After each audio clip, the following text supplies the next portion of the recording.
Tonight we begin with a question that might seem simple on the surface, but trust me, it's anything but. Picture this. 8 seconds. That's all it takes.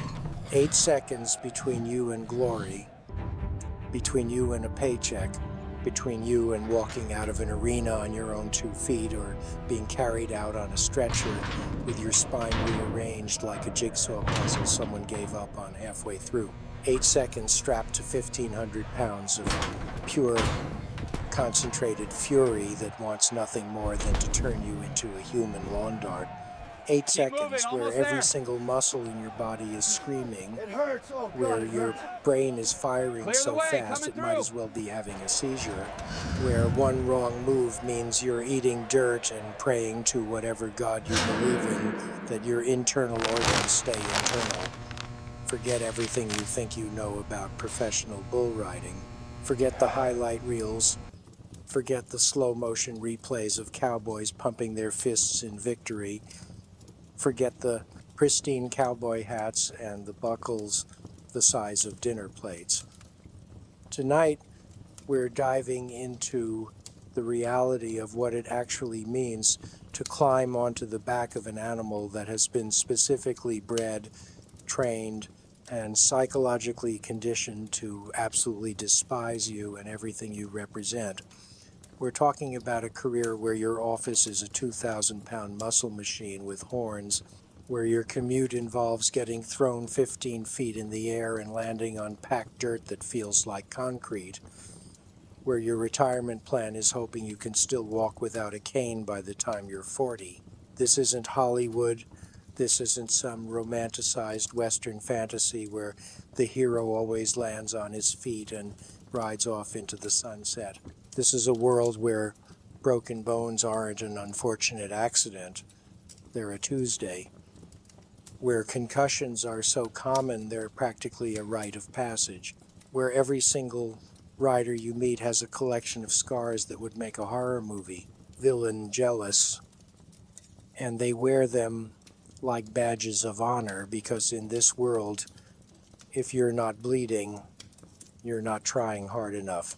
Let's ease into tonight's journey together, and I promise you, by the end of this, you'll understand exactly why your comfortable office job, your climate-controlled car, your ergonomic chair, and your health insurance that actually covers things aren't just luxuries, they're miracles. You'll understand why the men and women who do this for a living aren't just athletes. They're a special breed of crazy that borders on supernatural. And you'll understand, without a shadow of a doubt, why you absolutely, positively wouldn't last a single day as a professional bull rider. Not because you're weak, not because you're not tough enough, but because this job requires a level of commitment to pain, danger, and potential death that your modern, safety-conscious, reasonable human brain simply isn't wired for. So buckle up, metaphorically speaking, because we're about to take a ride through one of the most brutal, punishing, and absolutely insane professions ever conceived by human beings who clearly had too much time on their hands and not nearly enough concern for their own mortality. If you'd like more stories like this one, please subscribe so you don't miss any new uploads. I'd also love to hear from you. Let me know in the comments where you're listening from and what time of day you're tuning in.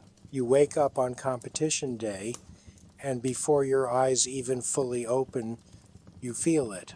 Every single injury you've ever sustained is sending you a good morning message. And trust me, it's not a friendly one. That shoulder you separated 6 months ago in Tulsa, it's throbbing like it has its own heartbeat. A dull, persistent ache that radiates down your arm and into your fingers, making them stiff and unresponsive. The ribs you cracked in Denver last season, they're reminding you they're still not quite healed, sending sharp little stabs of pain every time you breathe too deeply, every time you move wrong, every time you do basically anything that involves having a torso, your left knee, the one that's been surgically reconstructed twice and probably needs a third round, but you can't afford the downtime. It's swollen, hot to the touch, and grinding in a way that makes your stomach turn every time you put weight on it. And we haven't even gotten to the fresh injuries yet, the ones from last weekend's ride that are still raw and angry. The deep purple bruise spreading across your hip like spilled wine, so tender that even the weight of your blanket makes you wince in the night.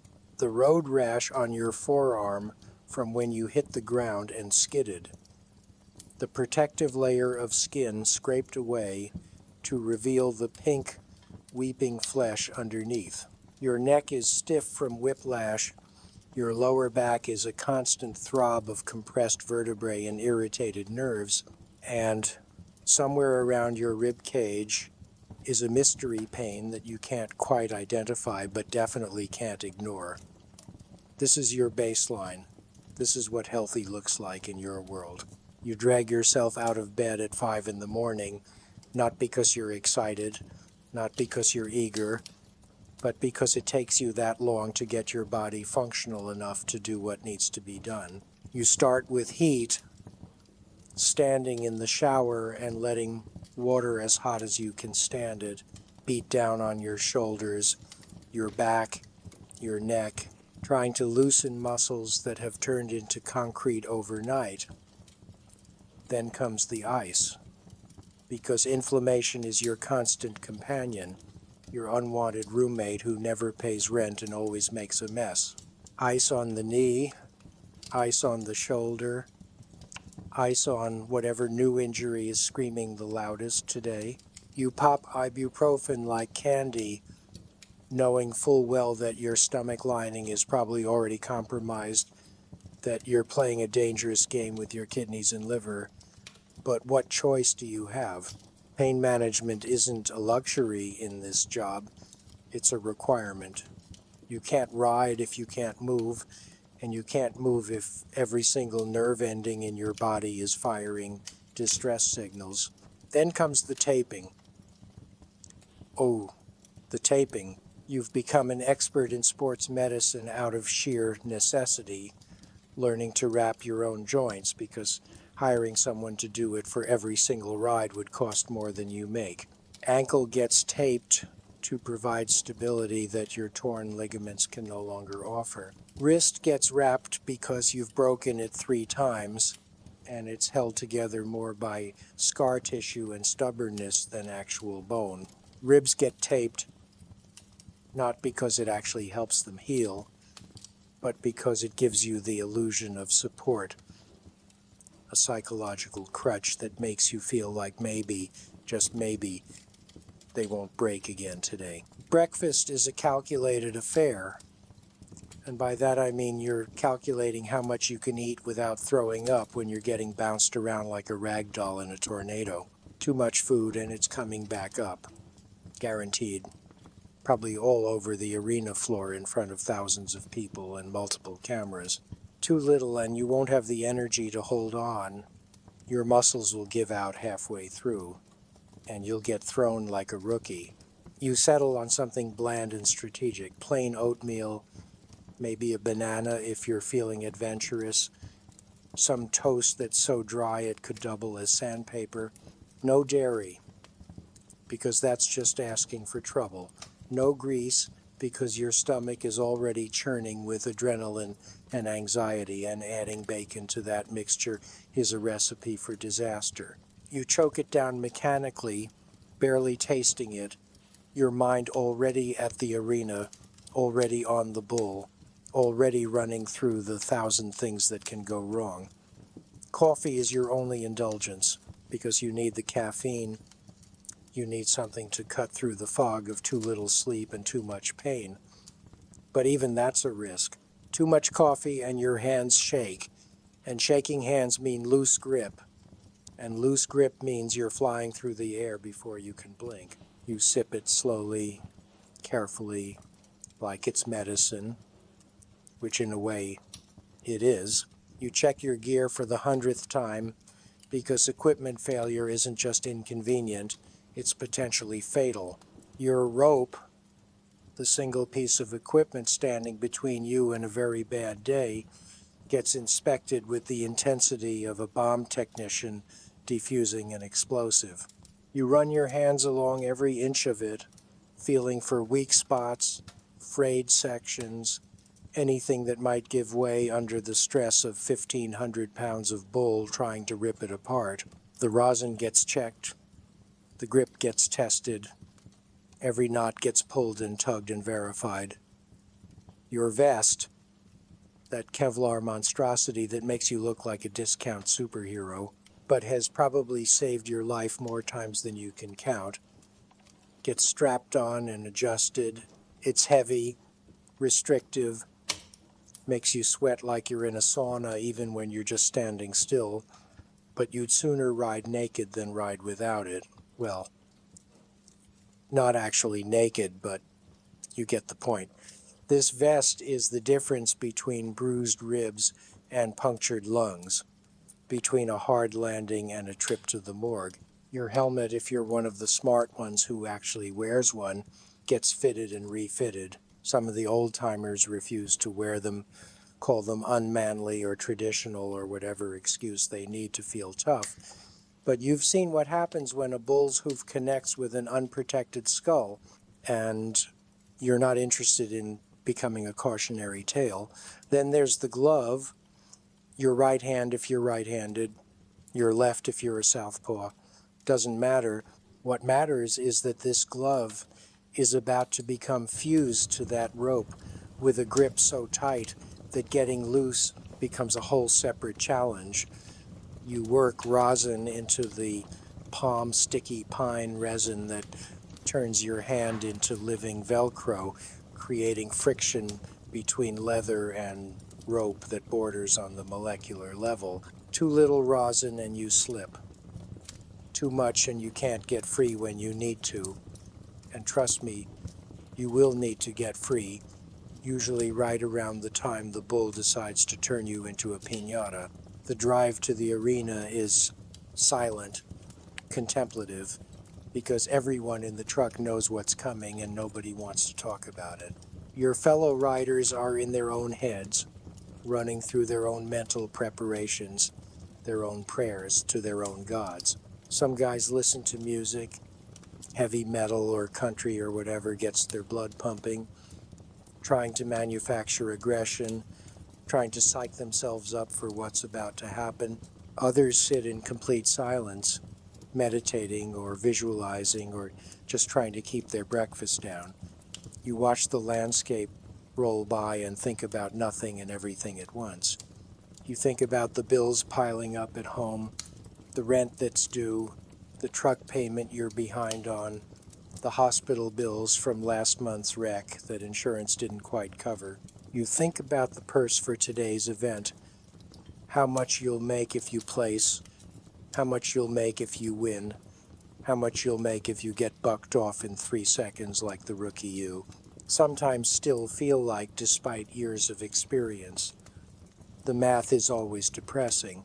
The entry fee alone is substantial, and that's before you factor in travel costs, equipment maintenance, medical expenses, and the general cost of keeping yourself alive and functional. The average bull rider, the ones who don't make it to the top tier, who don't get the sponsorships and the endorsements and the special appearances, they're losing money. They're paying for the privilege of getting their bones broken. They're going into debt for the honor of risking their lives. But you don't do it for the money. Well, you do it for the money because you have to eat and pay rent like everyone else. But that's not why you really do it. You do it for something else, something harder to define, something that sounds ridiculous when you try to explain it to normal people with normal jobs who look at you like you've grown a second head when you tell them what you do for a living. You do it for the 8 seconds, for that brief moment when everything else falls away and it's just you and the bull and nothing else in the world matters. When you're so focused, so completely present, that time seems to slow down and speed up simultaneously. When every sense is heightened to the point of supernatural clarity, where you can feel every muscle in the bull's body shifting beneath you, where you can predict the next move half a second before it happens, where you're not thinking anymore, just reacting, just existing in pure instinct and adrenaline and something that almost feels like joy, if joy could break your spine.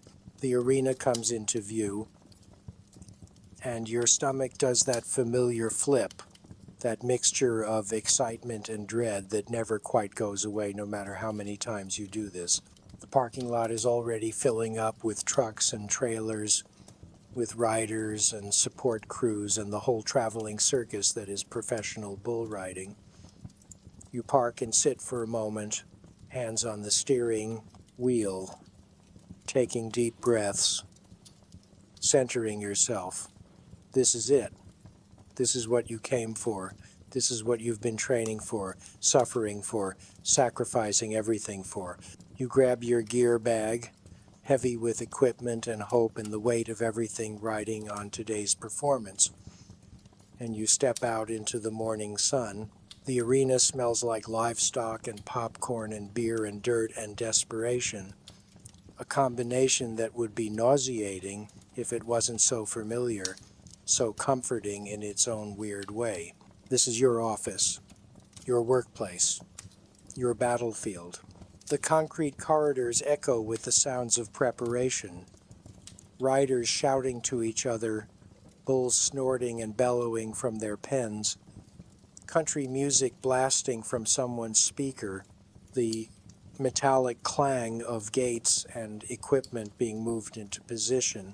You make your way to the locker room, if you can call it that, really just a designated area with some benches and hooks where riders can store their stuff and pretend they have privacy. The energy in here is thick enough to cut with a knife. That pre-competition tension that every athlete knows, that electricity that makes your skin prickle and your heart rate kick up even though you're just standing still. Guys are stretching, warming up, going through their routines.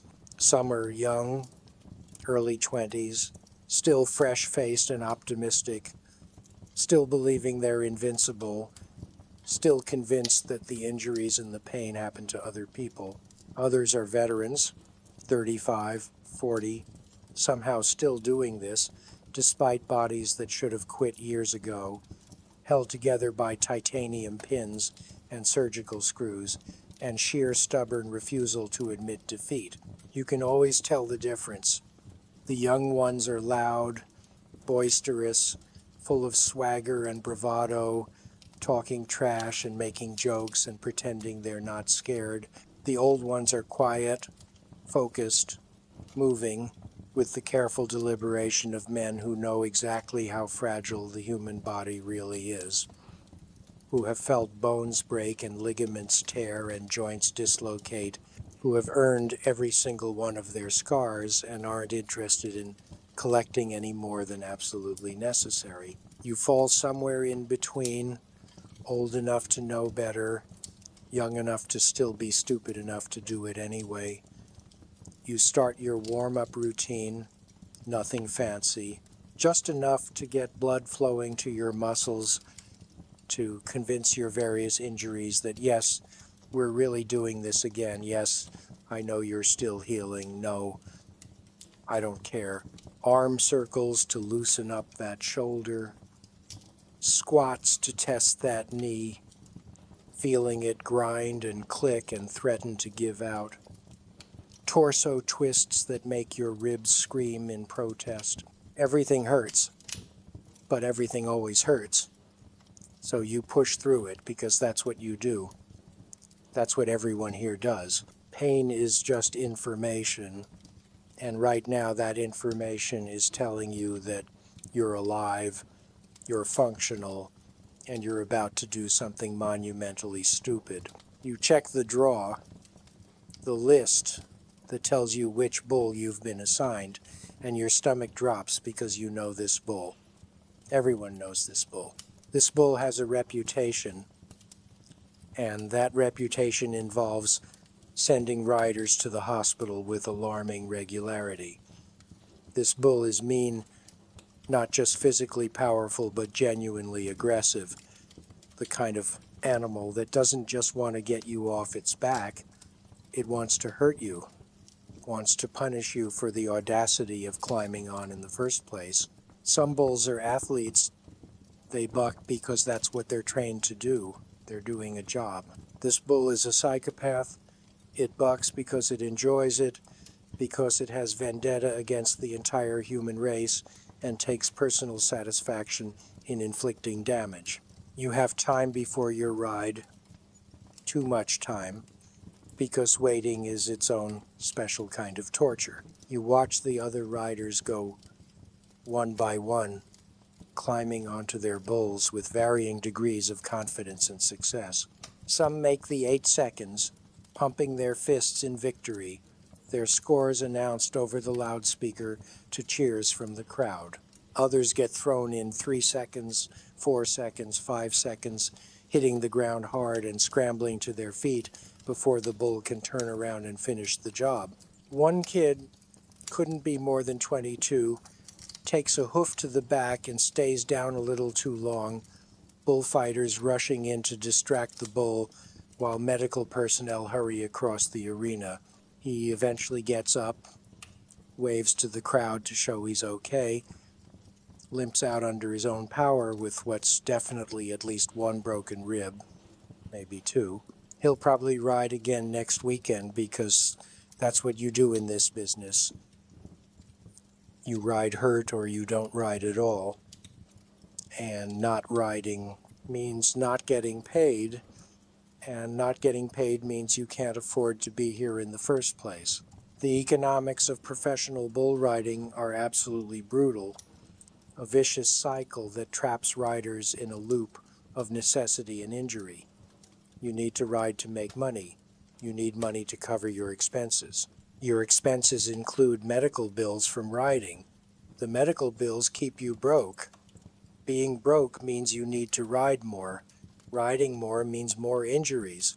More injuries mean more medical bills. Round and round it goes.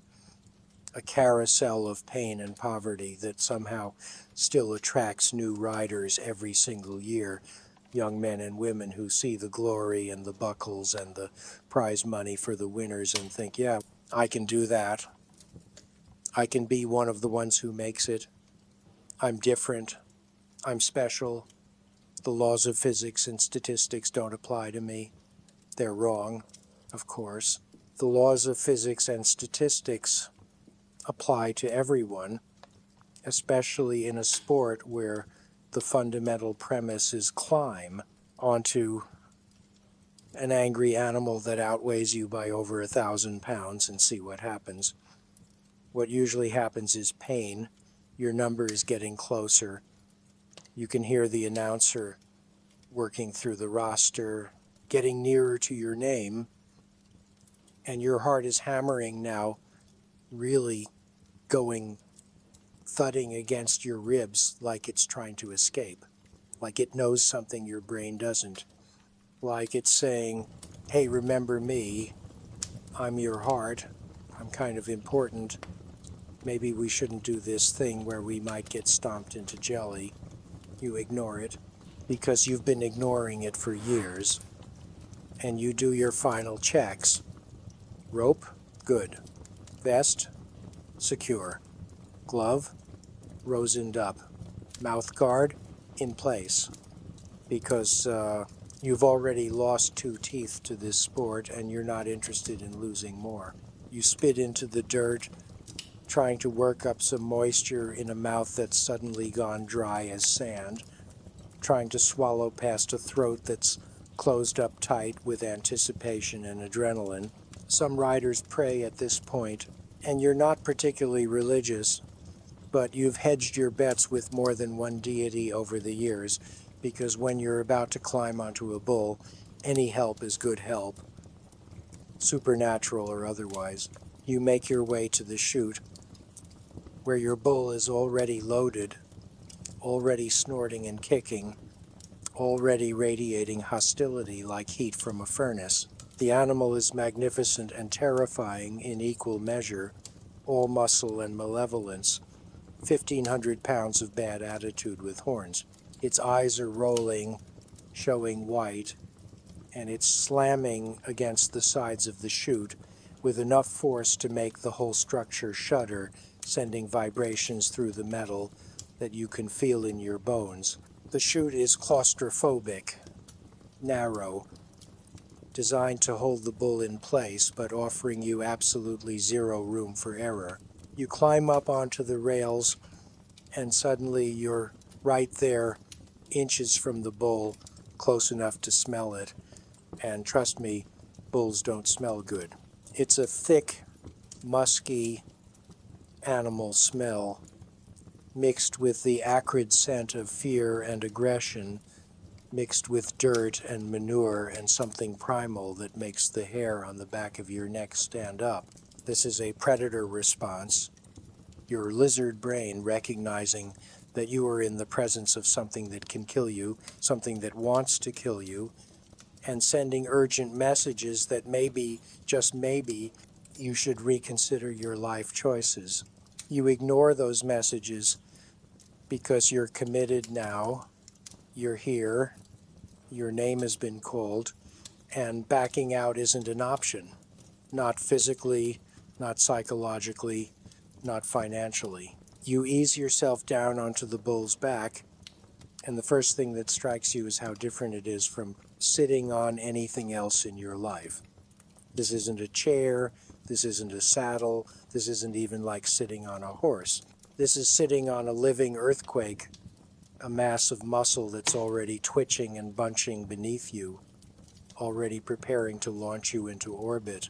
There's no seat, no support, nothing but a flat rope handle that you're about to wrap your hand around and trust with your life.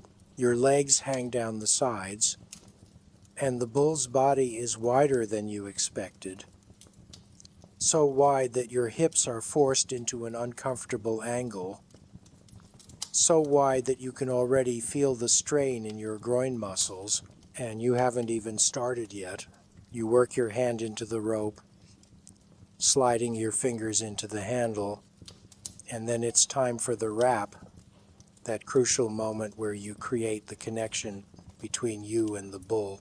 You wrap the rope around your hand once, twice, the rosin making it stick, the tension pulling it tight.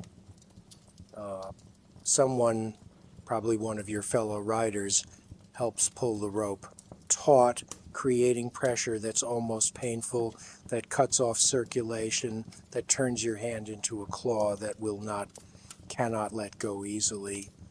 This is intentional, this is necessary, because once that gate opens, once that bull starts moving, the forces involved are going to be trying to rip you off with the strength of a car crash, and only this death grip, this fused connection between flesh and rope, is going to keep you attached. You slide forward on the rope, getting your weight positioned, getting your center of gravity over your hand. The bull is going crazy beneath you now, feeling your weight, feeling the pressure, feeling the anticipation of what's about to happen. It's bellowing a sound that comes from deep in its chest, a sound that's part anger and part eagerness, because this bull loves this part, loves the moment when it gets to do what it was born to do. Your free hand is up in the air, can't touch anything with it. That's the rule. One hand only. The other arm has to stay free, has to stay up. Touching the bull or yourself with that hand means disqualification, means the ride doesn't count, means all of this is for nothing. You take a breath, try to center yourself, try to find that place of calm focus that you need. But it's hard because the bull is moving constantly, shifting, kicking, and you're being jostled around like you're already riding. You look up at the gate operator, give a short nod, and shout the words that seal your fate. Outside, the gate swings open and time does something weird, something that happens every single time, but still manages to feel shocking and new. The world simultaneously speeds up and slows down, becomes hyper-real and dreamlike at the same moment. The bull explodes out of the chute with a violence that defies description, 0 to full chaos in half a heartbeat, and suddenly you're not sitting anymore. You're being launched, thrown, whipped around like you weigh nothing, like you're not a grown adult but a child's toy being shaken by a tantrum. The first buck is always the worst, because you're not ready. Not really. You can't be ready for that initial surge of power, that first demonstration of just how outmatched you are.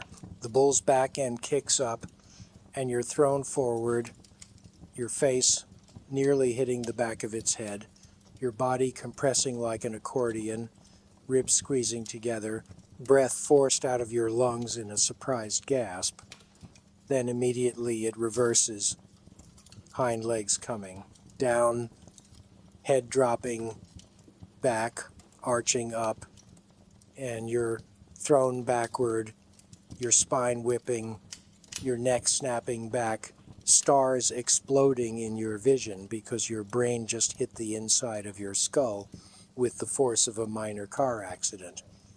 1 second gone, 7 to go, but 7 seconds might as well be 7 hours, might as well be 7 years, because time has lost all meaning and you're existing in a reality where every millisecond is packed with enough sensory input to fill a lifetime.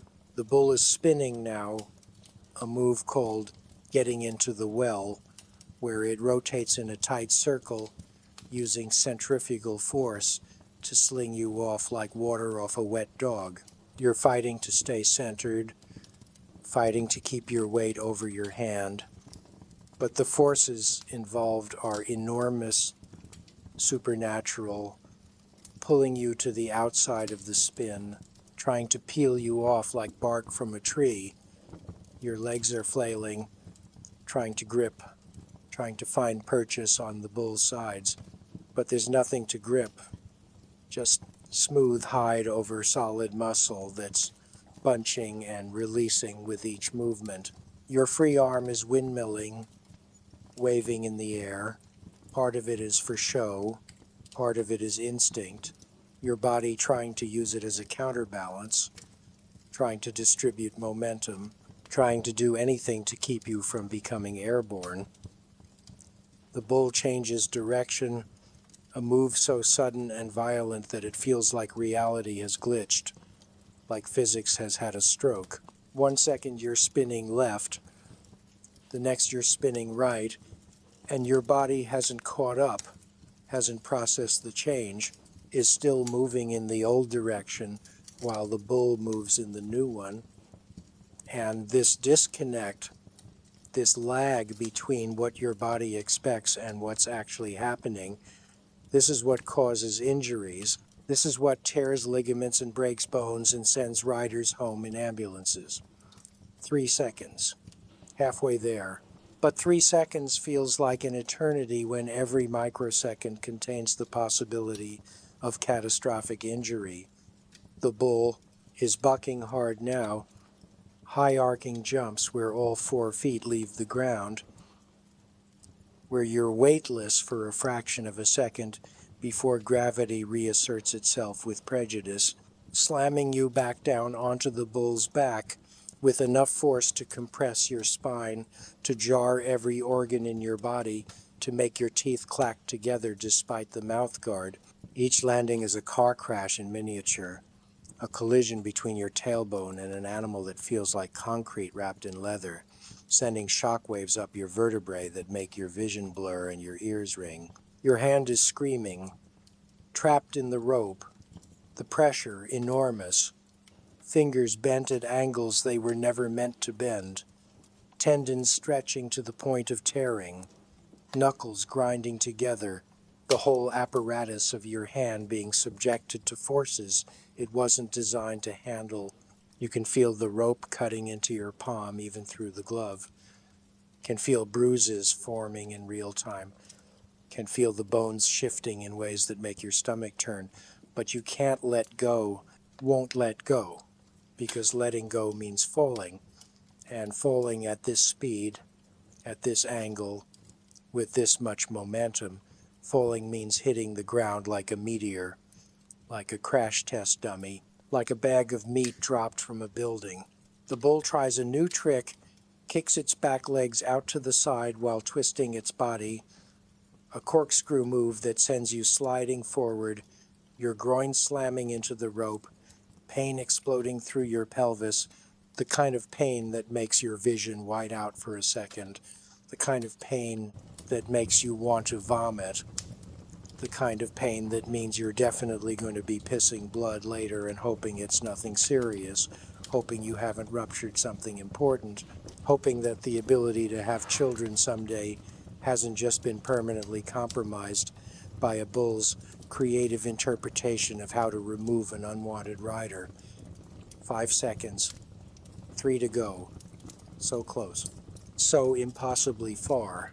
Because 3 seconds is an eternity when you're being ragdolled, when every muscle in your body is burning with lactic acid, when your grip is starting to slip despite the rosin and the wrap and the desperation, when your arm feels like it's being pulled out of its socket, when your shoulder is on fire with the strain of holding on, of maintaining connection, of fighting against forces that want nothing more than to separate you from this animal and send you flying. The crowd is roaring, but you can't hear them. Can't hear anything except your own heartbeat thundering in your ears, your own breathing ragged and harsh, the grunts and bellows of the bull, the creaking of the rope, the impact of hooves on dirt that sounds like thunder, like demolition, like the end of the world happening in 8-second increments. The bull changes tactics again, because bulls aren't stupid. They learn, they adapt, they figure out what works and what doesn't, and this one has figured out that you're still attached, still hanging on, still refusing to become another notch on its impressive resume of destroyed riders. It starts jackhammering rapid-fire bucks with no arc, no height, just violent up-down movements that rattle your brain and your skull like dice in a cup, that compress your vertebrae with each impact, that make your organs feel like they're liquefying, that turn your body into a percussion instrument being played by a drummer having a seizure. This is designed to scramble you, to short-circuit your nervous system, to make you so disoriented that you simply forget to hold on, that your hand opens of its own accord, that you separate from the bull not because you were thrown, but because your brain has simply shut down from sensory overload and stopped sending signals to your muscles. 6 seconds. 2 to go. You're in the home stretch now, but these are the longest 2 seconds of your life.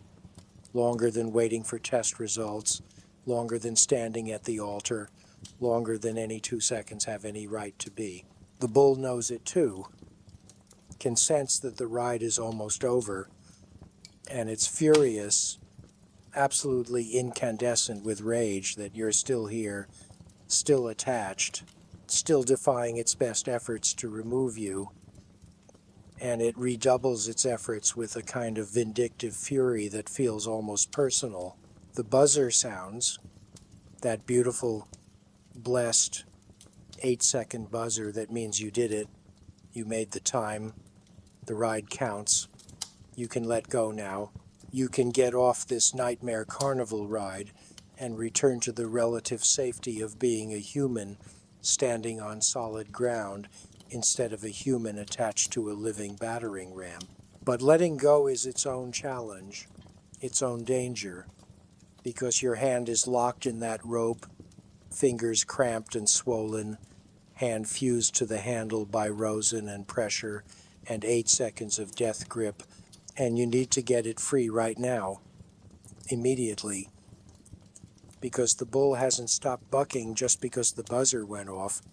It's still going, still trying to kill you, and if you can't get your hand out, you're going to be attached for another buck, another spin, another chance for something to go catastrophically wrong.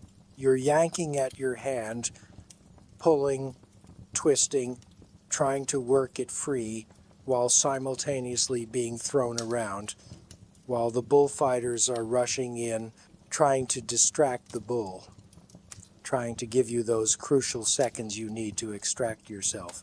Your hand comes free with a painful pop, and suddenly you're falling, not jumping, not dismounting with any kind of grace or control, just falling, because at this point you have no coordination left, no energy, no anything except relief that you're separating from the animal.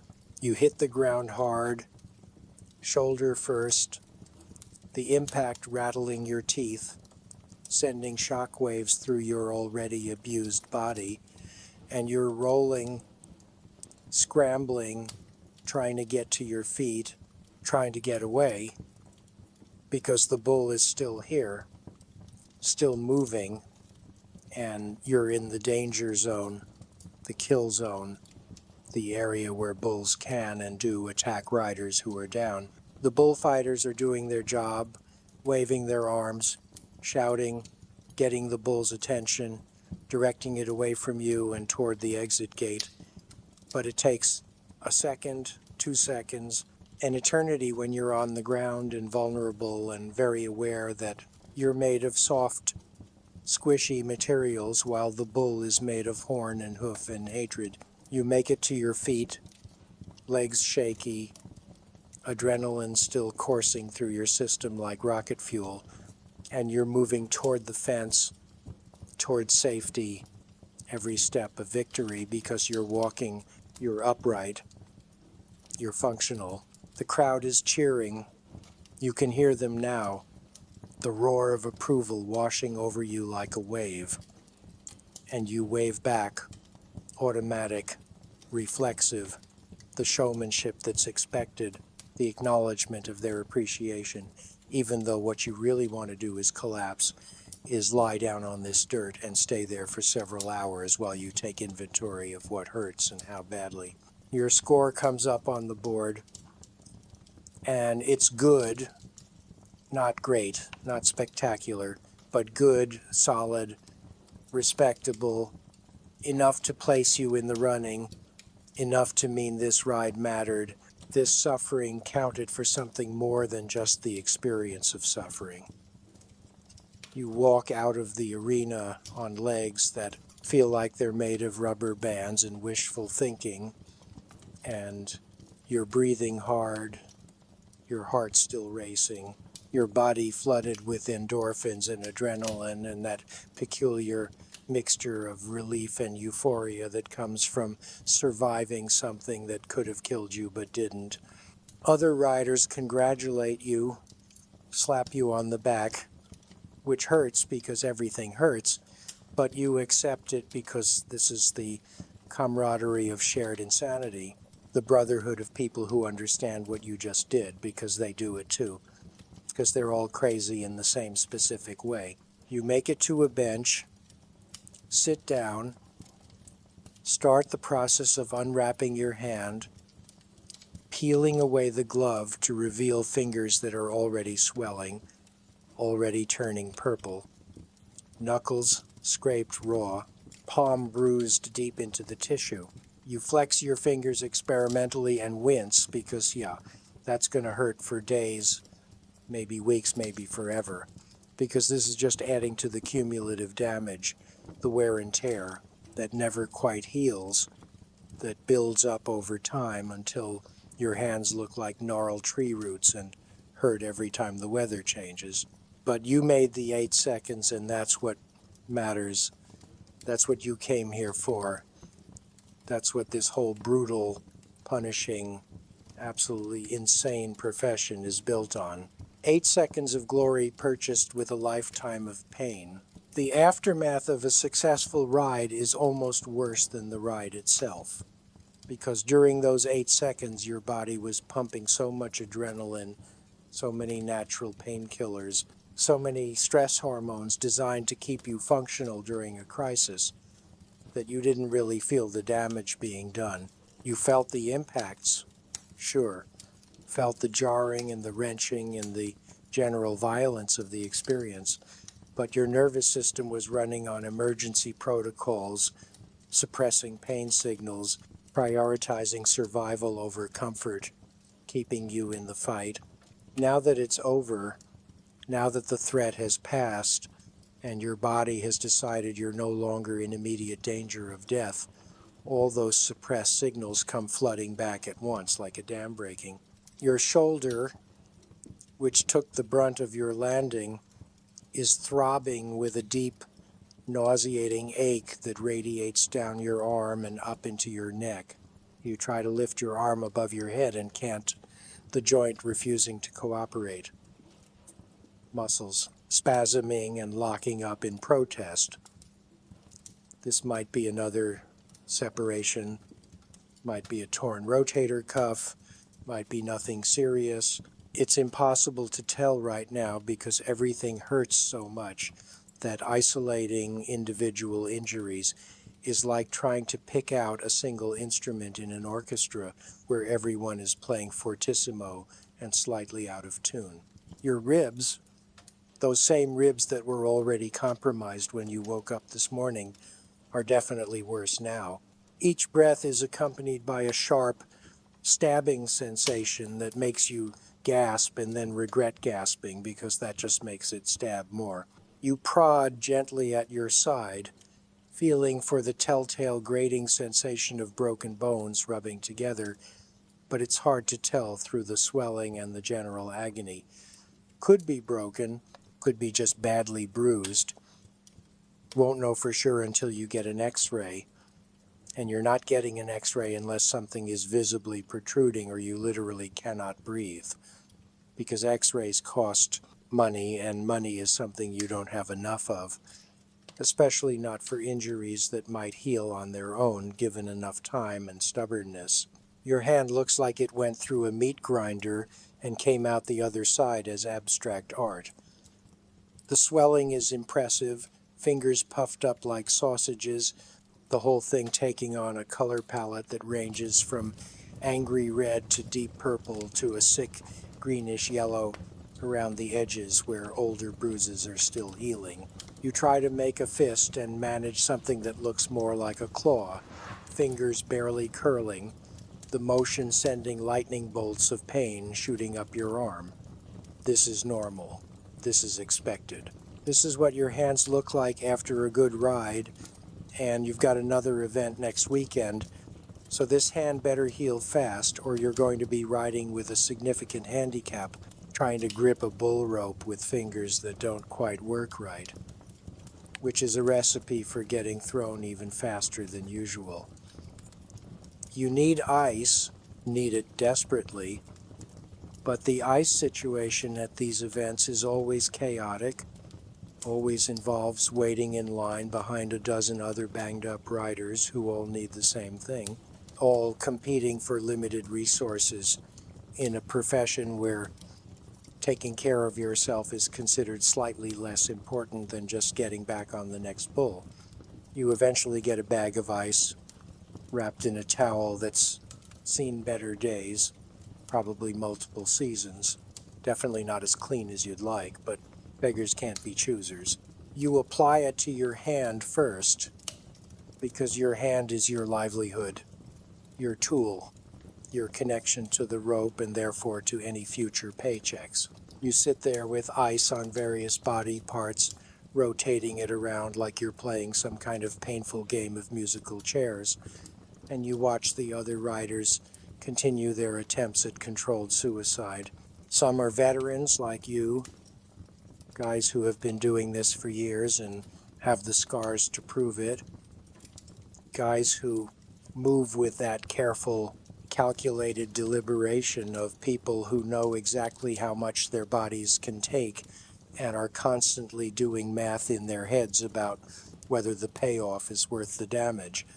Others are young bucks, fresh faces full of ambition, and testosterone, and the kind of confidence that only comes from not having been seriously hurt yet. Not really, not in the way that changes you, not in the way that makes you wake up at 3 in the morning wondering if this is the year your luck runs out, this is the ride that doesn't end with you walking away. You can always spot the ones who haven't had their defining injury yet, their career-altering moment, their wake-up call from the universe that, yes, this is actually as dangerous as everyone says it is. No, you are not special. No, you are not immune to the laws of physics just because you're young and strong and confident. They're the ones who are loose, relaxed, joking around, treating this like a game instead of Russian roulette with hooves.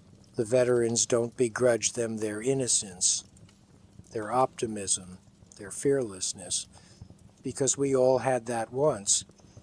We all remember what it was like to believe we were invincible before reality taught us otherwise in the most painful way possible. You watch one particularly cocky kid, couldn't be more than 19 or 20, as he climbs onto a bull that you recognize as being particularly nasty. He's talking trash, making jokes, playing to the crowd, and you want to warn him, want to tell him to take this more seriously, want to explain that the bull he's about to ride has a documented history of sending riders to the hospital. But you don't, because he wouldn't listen anyway. They never do.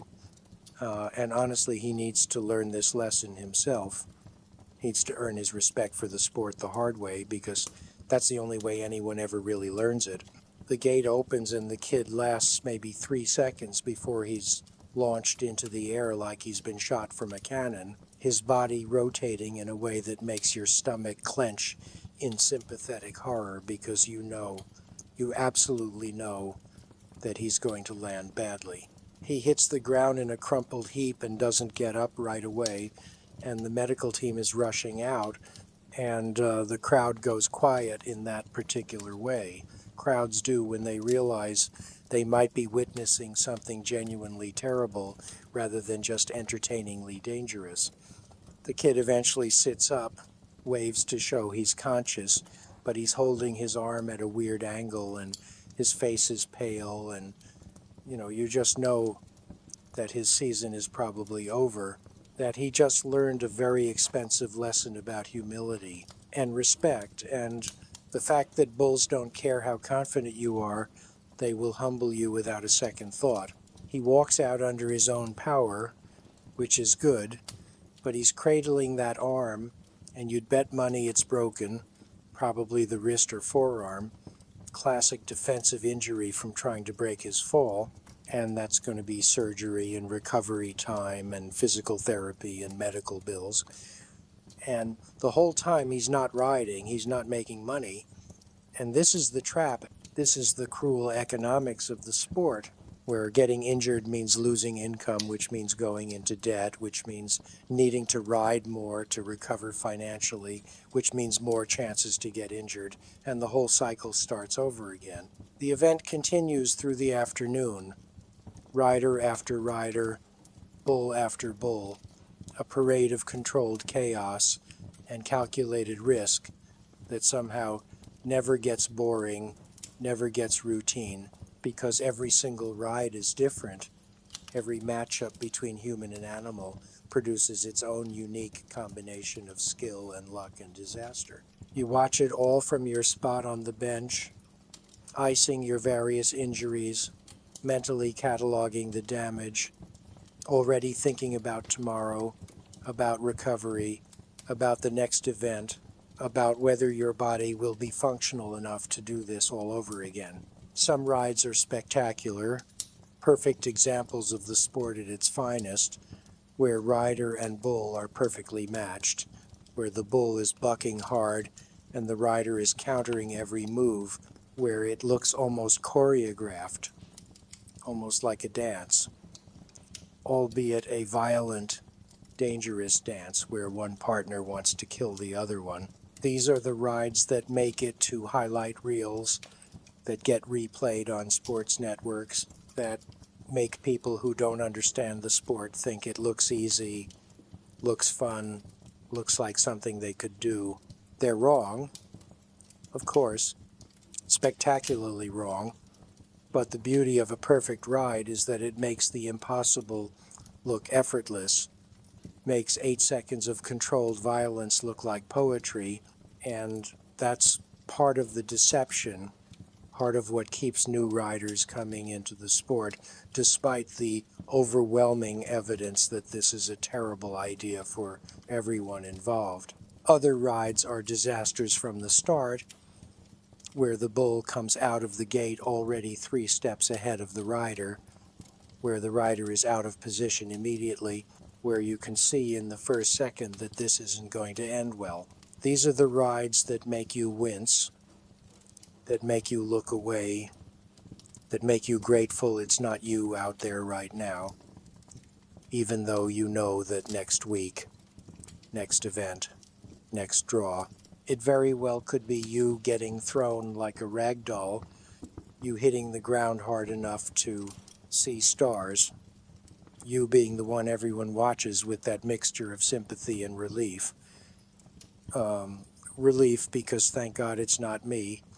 Sympathy because I know exactly how much that's going to hurt tomorrow. The judging in bull riding is part objective, part subjective, part mystical art form that nobody fully understands, including probably the judges themselves.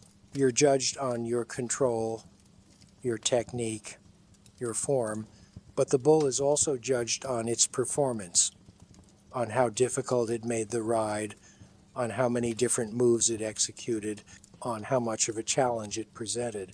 This means you can have a perfect ride on an easy bull and score lower than a mediocre ride on a difficult bull, which seems counterintuitive but actually makes sense when you think about it, because the sport is ultimately about conquering the challenge, and a bigger challenge conquered, even imperfectly, is more impressive than a smaller challenge handled perfectly.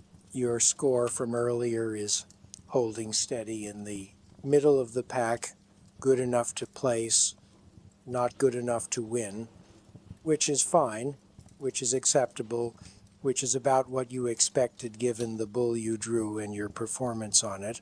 You rode well, stayed centered, made the time, but you didn't do anything spectacular, didn't pull off any particularly impressive recoveries, didn't make it look effortless. So the judges gave you a solid, respectable, utterly middle-of-the-road score that will translate into a solid, respectable, utterly middle-of-the-road paycheck that will almost cover your expenses for this event and leave you with maybe enough for gas money home and a meal that doesn't come from a drive-through. As the sun starts to set and the arena lights kick on, painting everything in that particular artificial glow that makes everything look slightly unreal, slightly theatrical, you start thinking about the larger picture, about what this lifestyle actually means, about what you've sacrificed to be here, and sitting on a bench with ice on your hand and bruises blooming across your body like time-lapse flowers. You think about your friends from high school, the ones who went to college, got degrees, got normal jobs with benefits and retirement plans and predictable schedules.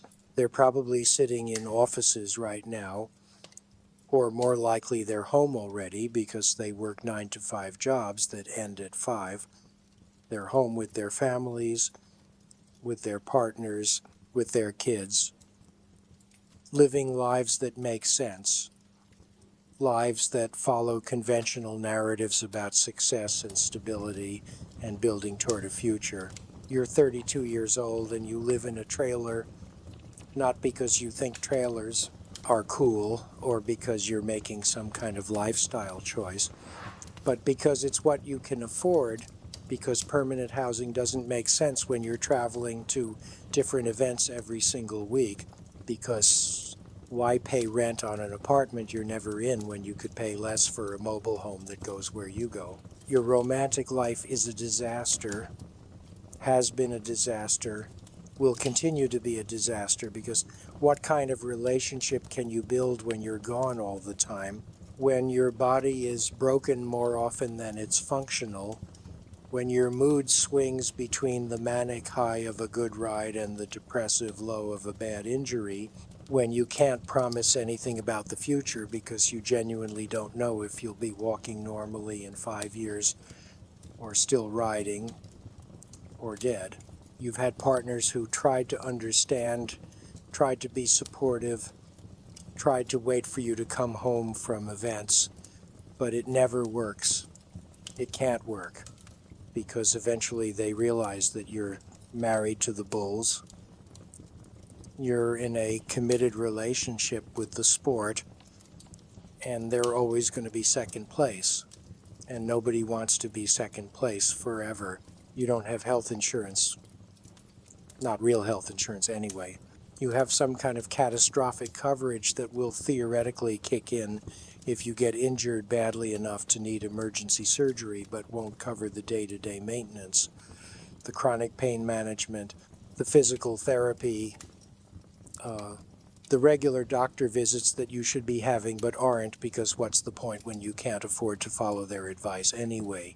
You've got a drawer full of prescription pain medications collected over the years from various doctors in various cities, a pharmaceutical cocktail that you mix and match depending on what hurts and how badly, playing amateur pharmacist with your own body, because professional medical care is a luxury you can't afford. You know this is dangerous, know that you're probably doing long-term damage to your liver and kidneys and stomach, know that you're one bad combination away from an overdose. But the alternative is riding in so much pain that you can't concentrate, can't perform, can't stay on for 8 seconds. And if you can't stay on, then you can't place. And if you can't place, then you can't pay your bills. And if you can't pay your bills, then you can't keep doing this. And if you can't keep doing this, then what else is there? What else are you qualified for? What else can you do with a high school diploma and a resume that reads professional bull rider and a body that's already so beaten up that you couldn't pass a physical for most normal jobs anyway? The financial reality of professional bull riding is something that doesn't get talked about enough, swept under the rug because it's depressing and doesn't fit the romantic narrative of cowboys chasing glory and living free. The truth is that unless you're in the top tier, unless you're winning major events consistently, unless you're getting sponsorships and endorsements and appearance fees, you're losing money, you're going backwards financially, you're accumulating debt faster than you're accumulating earnings. The entry fees alone are substantial, often several $100s per event. And that's just for the privilege of competing. That's just buying your ticket to the dance. Doesn't guarantee you anything except the opportunity to risk your life. Then there's travel costs. And you're traveling constantly, burning through gas money, driving from event to event, racking up miles on your truck that's already on its last legs, eating meals on the road that are either expensive or unhealthy or usually both. Equipment costs money, and equipment wears out, needs to be replaced, needs to be maintained. Ropes, gloves, vests, helmets if you're smart enough to wear one. All of it has a lifespan, and all of it costs more than you'd think. Medical expenses are the real killer, though. The thing that keeps you in debt, keeps you struggling because you're getting hurt constantly, regularly, predictably, and each injury comes with its own price tag. Emergency room visits, x-rays, MRIs, surgeries, prescription medications, physical therapy, follow-up appointments. It all adds up, It all has to be paid for, and insurance, if you have it, only covers a fraction, leaves you with bills that would be manageable if you had a regular income, but are catastrophic when your income is irregular and dependent on your ability to keep riding despite being injured. You do the math sometimes, late at night when you can't sleep because your ribs hurt too much to find a comfortable position, calculating what you've made versus what you've spent, adding up the entry fees and the travel and the equipment and the medical bills and the general cost of staying alive. And the numbers are depressing, would be unbearable if you looked at them too closely. So mostly you just focus on the next event, the next paycheck, the next opportunity to break even, or maybe if you're very lucky and very skilled and the draw goes your way, to actually make a profit. The prize money sounds impressive when they announce it over the loudspeaker, when they talk about the total purse for the event. But what they don't mention is how that money gets divided, how it's split among the places, how only the top few riders actually take home anything significant, how everyone else is competing for scraps, for amounts that don't even cover their expenses, for the honor of saying they placed without actually improving their financial situation. You finished middle of the pack today, which means your check will be modest, a few $100s maybe. Definitely not enough to cover the entry fee plus travel plus the new glove you had to buy last week when your old one finally gave up the ghost. Definitely not enough to cover the medical bills that are going to arrive in a few weeks from that emergency room visit 2 months ago that you're still paying off in installments.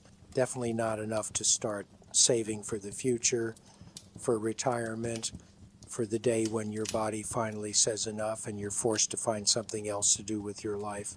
Evening settles over the arena like a blanket, and the energy shifts from the intense focus of competition to something more relaxed, more social, more human.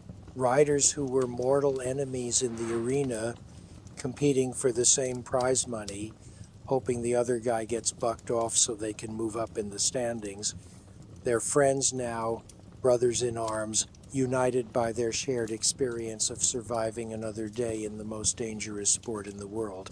You join a group of guys sitting on tailgates in the parking lot, passing around a bottle of whiskey that someone produced from somewhere, taking swigs straight from the bottle because nobody has cups and nobody cares, the alcohol burning down your throat and settling warm in your stomach, numbing the pain just a little, taking the edge off the adrenaline crash that's leaving you shaky and exhausted. This is the part of the culture nobody sees. The after-hours fellowship, the way riders take care of each other, look out for each other, because at the end of the day, you're all in this together, all suffering through the same brutal profession, all making the same insane choice to keep climbing on bulls, despite overwhelming evidence that this is a terrible idea. Somebody tells a story about a particularly bad wreck from a few years ago, and everybody laughs, because that's what you do. You laugh at the horror. You make jokes about the worst moments. You turn trauma into comedy, because that's the only way to process it, the only way to make sense of a lifestyle where catastrophic injury is always $1 away. The conversation turns to injuries, because it always does.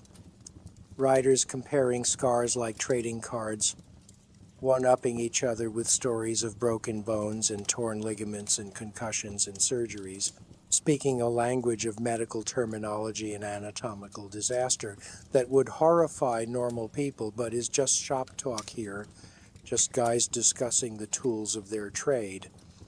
And their trade happens to involve their bodies being the tools that get broken. Someone mentions a rider who retired last year, forced out by injuries that had accumulated to the point where he physically couldn't continue, his body simply refusing to cooperate anymore.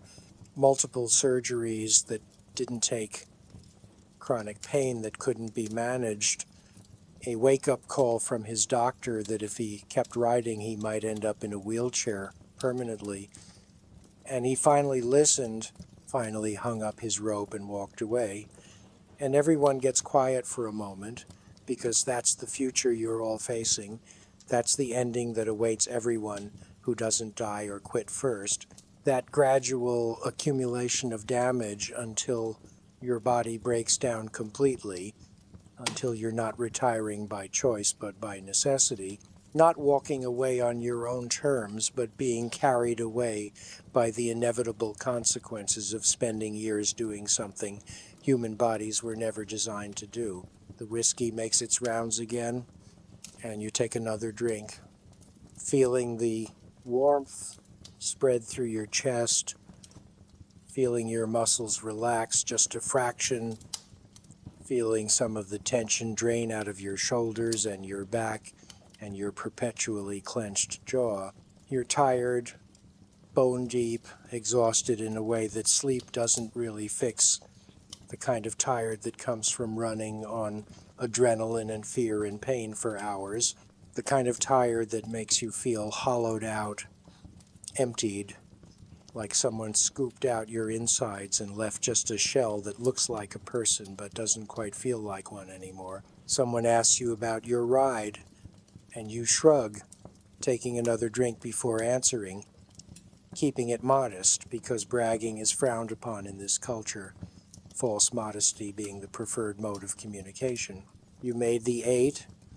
You tell them bull was tough but manageable, score was decent, nothing spectacular but solid, probably good enough to place in the money, cover your expenses, maybe break even for the event. They nod, understanding, because this is the reality for most riders, the grinding, unglamorous reality of competing at a high level in a sport that doesn't pay enough to justify the risk, competing anyway, because what else is there? What else gives you that rush, that feeling, that 8 seconds of pure, undiluted existence that makes all the suffering worth it? The conversation shifts to the next event, where it is, when it is, who's planning to go, logistics of travel and carpooling and splitting gas money, because every dollar counts. Every expense has to be justified, evaluated, considered in the context of a budget that's already stretched to breaking. You're going. Of course you're going. You'll keep going until your body literally won't let you anymore, until you're the guy everyone gets quiet about, the cautionary tale, the rider who didn't know when to quit. But that's future you's problem, and right now, tonight, sitting on a tailgate with guys who understand, who get it, who don't need explanations or justifications or defenses of why you do what you do, you're content, or as close to content as you ever get in this life. Your phone buzzes in your pocket, probably your mom calling to make sure you're okay, to check that you survived another event without dying or getting paralyzed. And you ignore it because you'll call her back tomorrow when you can lie more convincingly, when you can tell her everything is fine, you're being safe, nothing to worry about. All the comforting untruths that parents of bull riders have to believe to sleep at night. She knows you're lying, of course. She's not stupid, but the lie is important. The performance of safety is necessary, allows her to maintain the fiction that her child is not actively courting death every single weekend, that the sport is somehow safer than it appears, that you're somehow more skilled or more careful or more lucky than all the other riders who have been catastrophically injured or killed doing exactly what you're doing. The stars come out, visible here in a way they never are in cities. The sky spreading out vast and dark and infinite above you, and someone makes a joke about how you're all staring up at eternity with broken bodies and empty bank accounts, and everyone laughs because it's true, because the absurdity of the situation is the only thing that makes it bearable. Because if you couldn't laugh at how ridiculous this all is, you'd probably cry, and cowboys don't cry, or if they do it alone. In their trailers, in the dark, where nobody can see. You think about tomorrow, about the drive home, about the days of recovery ahead before the next event, about the cycle that defines your life. Compete, recover, travel, repeat. Each iteration taking a little more out of you, adding a little more to the cumulative damage, pushing you a little closer to the day when it all becomes too much and you either quit or your body quits for you. The party eventually breaks up, riders drifting away to their trucks or trailers or cheap motels, everyone facing the same night of pain and discomfort and trying to find positions that don't make injuries scream. You make your way to your own truck, moving slowly, carefully, every step a negotiation with a body that's running on fumes and spite. The driver's seat is familiar, worn smooth by years of use, and you ease yourself down into it with a groan that you don't bother suppressing because there's nobody here to see, nobody to maintain the tough guy facade for. Your hand throbs as you grip the steering wheel, swollen fingers barely able to curl around it properly, and you wonder briefly if you should even be driving, if you're in any condition to safely operate a vehicle. But the alternative is staying here, paying for a motel room you can't afford, and that's not really an option. So you turn the key and the engine grumbles to life and you pull out of the parking lot, joining the exodus of competitors heading to wherever they're heading, scattered across the country like seeds on the wind. The drive is hypnotic, meditative, highway miles rolling past in the darkness, your headlights cutting a tunnel through the night that you follow mindlessly, autopilot engaged, your conscious mind somewhere else entirely. You think about the kid who got hurt today, wonder how he's doing, if he's in surgery right now getting pins put in his arm, if he's sitting in an emergency room waiting to be seen, if he's already planning his comeback, or if this is the injury that makes him reconsider his choices, makes him think about community college or trade school or literally anything else that doesn't involve getting on bulls. You think about your own career trajectory, such as it is, the arc from eager newcomer to grizzled veteran, the way you've gone from being the young gun to being the old hand, the guy who younger riders look to for advice, for wisdom, for reassurance that this gets easier. Even though you know it doesn't, it only gets harder. Your body accumulating damage faster than it can heal, your tolerance for pain increasing while your actual physical resilience decreases, a race between mental toughness and physical breakdown that mental toughness always eventually loses. You think about alternative careers, things you could do if you quit today, walked away from bull riding forever. But the list is depressingly short. Your skill set being highly specialized and completely non-transferable to any normal job market. You could maybe teach younger riders how to get hurt slightly less efficiently than they otherwise would, but coaching doesn't pay well and requires you to watch other people do the thing you can't do anymore, which sounds like torture. You could maybe work with livestock, but ranching is hard labor and your body is already destroyed, can't handle the physical demands of real work, which is ironic considering what you've been doing, but there it is. You could try to leverage your minor celebrity status in the bull riding community into some kind of media career, commentary or analysis or something. But those jobs are few and far between and mostly go to riders who were actually famous, who actually won major championships, who have name recognition beyond the small world of professional bull riding. So you keep driving, because driving doesn't require you to make decisions about the future, doesn't require you to confront the reality that this can't last forever, that something has to change, that you're hurtling toward an ending you can see but can't avoid, like watching a car accident in slow motion where you're both the car and the thing it's about to hit. Your trailer is parked at a friend's property, a rider who got smart and bought land a few years back when he had a good season, and he lets other guys park there when they're passing through, a kind of informal hostel for broken cowboys. You pull in sometime around 2 in the morning, exhausted beyond measure, running on nothing but the fumes of adrenaline that ran out hours ago. The trailer is small, cramped, messy in the way of spaces occupied by people who are never home, who use their living space as just a place to crash between events rather than an actual home.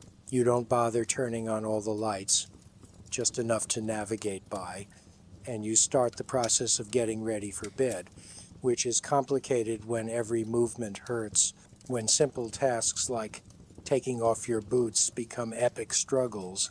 Your hands are so swollen that you can barely grip the pulls on your boots, and you end up having to use a boot jack, this stupid contraption that you step on with one foot while pulling the other foot out. Undignified but effective. Shirt comes off with difficulty, lifting your arms above your head, sending fire through your shoulder, and you catch a glimpse of yourself in the mirror, and it's not pretty. Bruises everywhere, a road map of impacts in technicolor, purple and yellow and green, some fresh from today, some fading from last week, some so old they're just shadows, permanent discoloration that will never fully fade. There's a new one on your ribs that looks particularly nasty, spreading across your torso like someone threw paint, the center of it dark enough to be almost black, the edges bleeding out in lighter shades that make it look like an oil spill, like contamination spreading through tissue. You prod it gently and regret it immediately. The pain sharp and specific, definitely at least one cracked rib, maybe more, but cracked ribs are a fact of life in this sport. Something you just deal with because there's nothing to be done anyway. They heal on their own or they don't. And either way, you're riding again next weekend, so what's the point of dwelling on it? You take pills, the nightly ritual, the pharmaceutical cocktail that keeps you functional, keeps you from waking up in the middle of the night screaming from muscle cramps and joint pain and nerve damage, that fires random distress signals just to remind you it's there. Prescription painkillers, the strong ones, the ones that come with addiction, warnings that you've long since stopped paying attention to because you're probably already addicted, have been addicted for years. But what's the alternative? Suffering through every night in agony so you can maintain some kind of moral high ground about not using drugs. Muscle relaxers because your back and shoulders are locked up tight, solid knots of tension and injury that need to be chemically convinced to release. Anti-inflammatories because everything is inflamed. Always, chronically, your entire body in a constant state of irritated response to the abuse you subject it to. You wash them down with water, knowing you should eat something too, knowing that taking all these pills on an empty stomach is a bad idea, but you're too tired to care, too exhausted to make food, and you just want to sleep, just want to stop hurting for a few hours, just want to find oblivion until morning when you'll wake up and start the whole painful process over again. Sleep doesn't come easy, never does after an event. Your body's still wound up, still processing the trauma, still convinced that danger is imminent and you need to be ready to react. You lie in bed staring at the ceiling, trying to find a position that doesn't make something hurt, rolling from your back to your side to your other side, adjusting, readjusting, never quite comfortable, never quite able to relax. Your mind won't shut off either, replaying the ride over and over, analyzing every second, every decision, every movement, thinking about what you did right and what you did wrong, what you could improve for next time, always next time, always thinking ahead to the next bull, the next 8 seconds, the next opportunity to prove something to yourself or to the world or to nobody in particular. Just prove it, because that's what you do, that's who you are, that's the only identity you've built for yourself, and without it, what are you? Eventually the pills kick in, drowsiness, washing over you like a warm wave, pulling you down into something that's not quite sleep, not quite unconsciousness, but somewhere in between. A murky state where you're aware but not present, where dreams and memories blend together into a confused narrative that doesn't make sense but feels important. You dream about bulls. Of course you do. You always dream about bulls. These massive shadow creatures that chase you through mazes made of chutes and fences, that corner you in places you can't escape from, that represent something larger than just the actual animals, something about mortality and masculinity and the choices you've made that brought you here. You wake up multiple times throughout the night, jolted back to consciousness by pain, by muscle spasms, by your body's distress signals overriding whatever chemical sedation you've achieved. Each time you wake up, you're disoriented, confused about where you are, what time it is, whether you need to be somewhere, do something, your brain struggling to orient itself in the darkness. You check your phone, the screen too bright in the dark trailer, burning your eyes, showing you that it's only been an hour since you fell asleep, that you have hours still until morning, that this night is going to be long and uncomfortable and there's nothing you can do about it except endure. This is the part they don't show on TV, don't include in the highlight reels, don't mention when they're promoting the sport and selling tickets and making it look glamorous and exciting. They don't show the lonely nights in trailers, the chronic pain that never quite goes away, the dependency on medications that you know are slowly poisoning you but can't stop taking, the psychological toll of repeatedly traumatizing your body for increasingly diminishing returns. They don't show the doubt that creeps in during these dark hours, the questions you ask yourself about whether this is worth it, whether you're wasting your life, whether you should have made different choices, pursued different paths, been someone different than who you are. But morning always comes eventually, and with morning comes movement, comes purpose, comes the need to get up and function and continue. And these night thoughts, these dark considerations, they fade in daylight. They lose their power when there are things to do and places to be and bulls to ride. And so the cycle continues day after night after day until one day it doesn't, until one day something breaks permanently, or you finally find the courage to walk away, or time makes the decision for you and you're forced into retirement whether you're ready or not. And the question of what comes next becomes not a hypothetical but an urgent, immediate crisis that you're completely unprepared to handle because you've spent your entire adult life focused on 8 seconds at a time, never thinking beyond the next ride, never planning for a future that seemed too distant to worry about. Morning arrives like a punishment, sunlight stabbing through the thin curtains of your trailer, hitting your eyes with the subtlety of a sledgehammer, dragging you out of whatever fitful excuse for sleep you finally managed to achieve in the hours before dawn.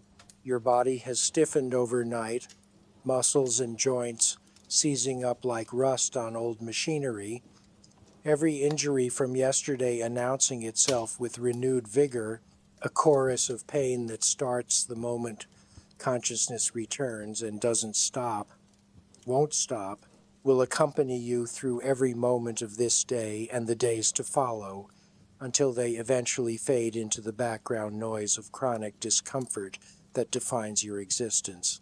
You try to sit up and it takes 3 attempts, your abdominal muscles refusing to cooperate, your ribs screaming protest, your back locked up so tight that bending at the waist feels impossible, feels like trying to fold a steel beam. You eventually make it upright through a combination of rolling to your side and pushing with your arms, the same technique you've seen elderly people use, and you're not even 40 yet, but your body has the mileage of someone twice your age, the wear and tear of a lifetime compressed into a decade or two of professional self-destruction. Standing is its own adventure, weight shifting onto legs that are stiff and sore, your knee grinding and popping with sounds that would alarm a normal person but are just Tuesday for you, just another morning in the life of someone who has chosen to make their living by repeatedly being thrown off large animals. You shuffle to the bathroom, each step careful and measured, and you catch another glimpse of yourself in the mirror, and somehow you look worse than you did last night, the bruises having had time to develop, to spread, to achieve their full chromatic potential. Your face is puffy, eyes bloodshot, and you look tired in a way that sleep can't fix. Tired in your bones, in your soul, in the fundamental essence of who you are. The shower is a necessity and a torture, hot water that you need to loosen up your muscles, but that stings like fire on your road rash, on the scrapes and cuts that you barely noticed yesterday but are making themselves known now. You stand under the spray for longer than you should, longer than is environmentally responsible, longer than you can really afford given that you're using your friend's water, but you need these few minutes of heat and pressure and something approximating comfort before you face the day. You wash carefully around your injuries, soap stinging where skin is broken, shampoo requiring you to lift your arms above your head, which your shoulder does not appreciate, the whole process taking twice as long as it should because everything has to be done slowly, gently, with constant awareness of what hurts and how much and whether pushing through the pain is going to cause actual damage or just discomfort. Out of the shower, you towel off with similar care, patting rather than rubbing, being gentle with yourself in a way you never are during competition, during training, during the actual act of bull riding where gentleness is not an option, where you have to be aggressive and committed and willing to hurt yourself for 8 seconds of glory. You assess the damage more thoroughly now in the light of day, with the benefit of having given everything time to swell and declare itself.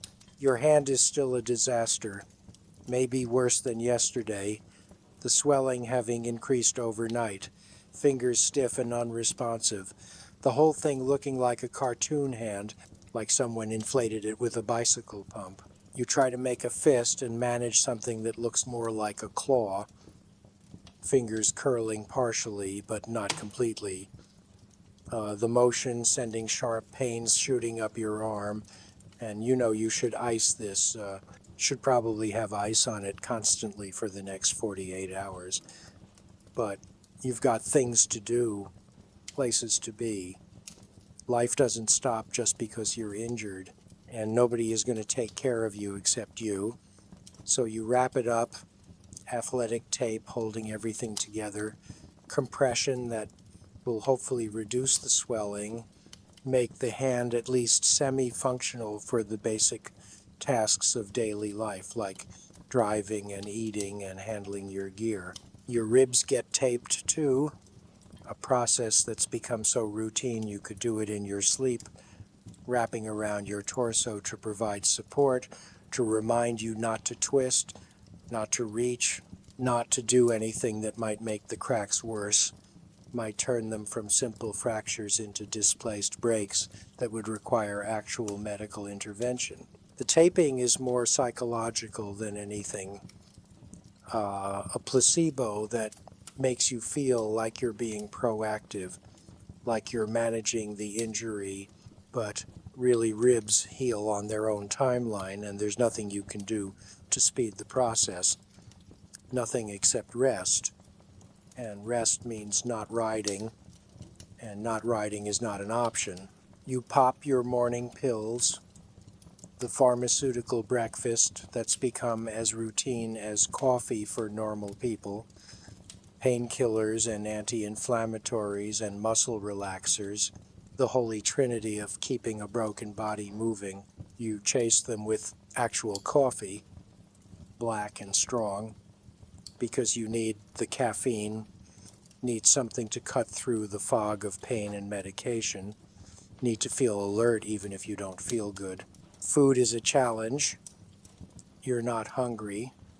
Your stomach is upset from the pills and the stress and the general trauma of yesterday, but you know you need to eat, need fuel, need something in your system if you're going to function. You force down some toast, some eggs that you cook badly because cooking is not your strong suit, never has been. Your culinary skills limited to things that can be prepared in a single pan or a microwave. Bachelor food, depression meals, sustenance without pleasure. The eggs are rubbery, the toast is burnt on one side and pale on the other, and it all tastes like cardboard because your taste buds are the least of your concerns right now. Eating being purely functional, purely about getting calories into your body so it has something to burn, something to use for the repair work that's happening constantly, trying to patch together damaged tissue faster than you can damage it again. You check your phone while you eat, scrolling through messages you ignored last night, texts from your mom asking if you're okay, messages from other riders coordinating travel for the next event, notifications from social media that you barely have the energy to look at, your small following of fans and supporters posting encouragement and questions that you should probably respond to but can't quite muster the enthusiasm for right now.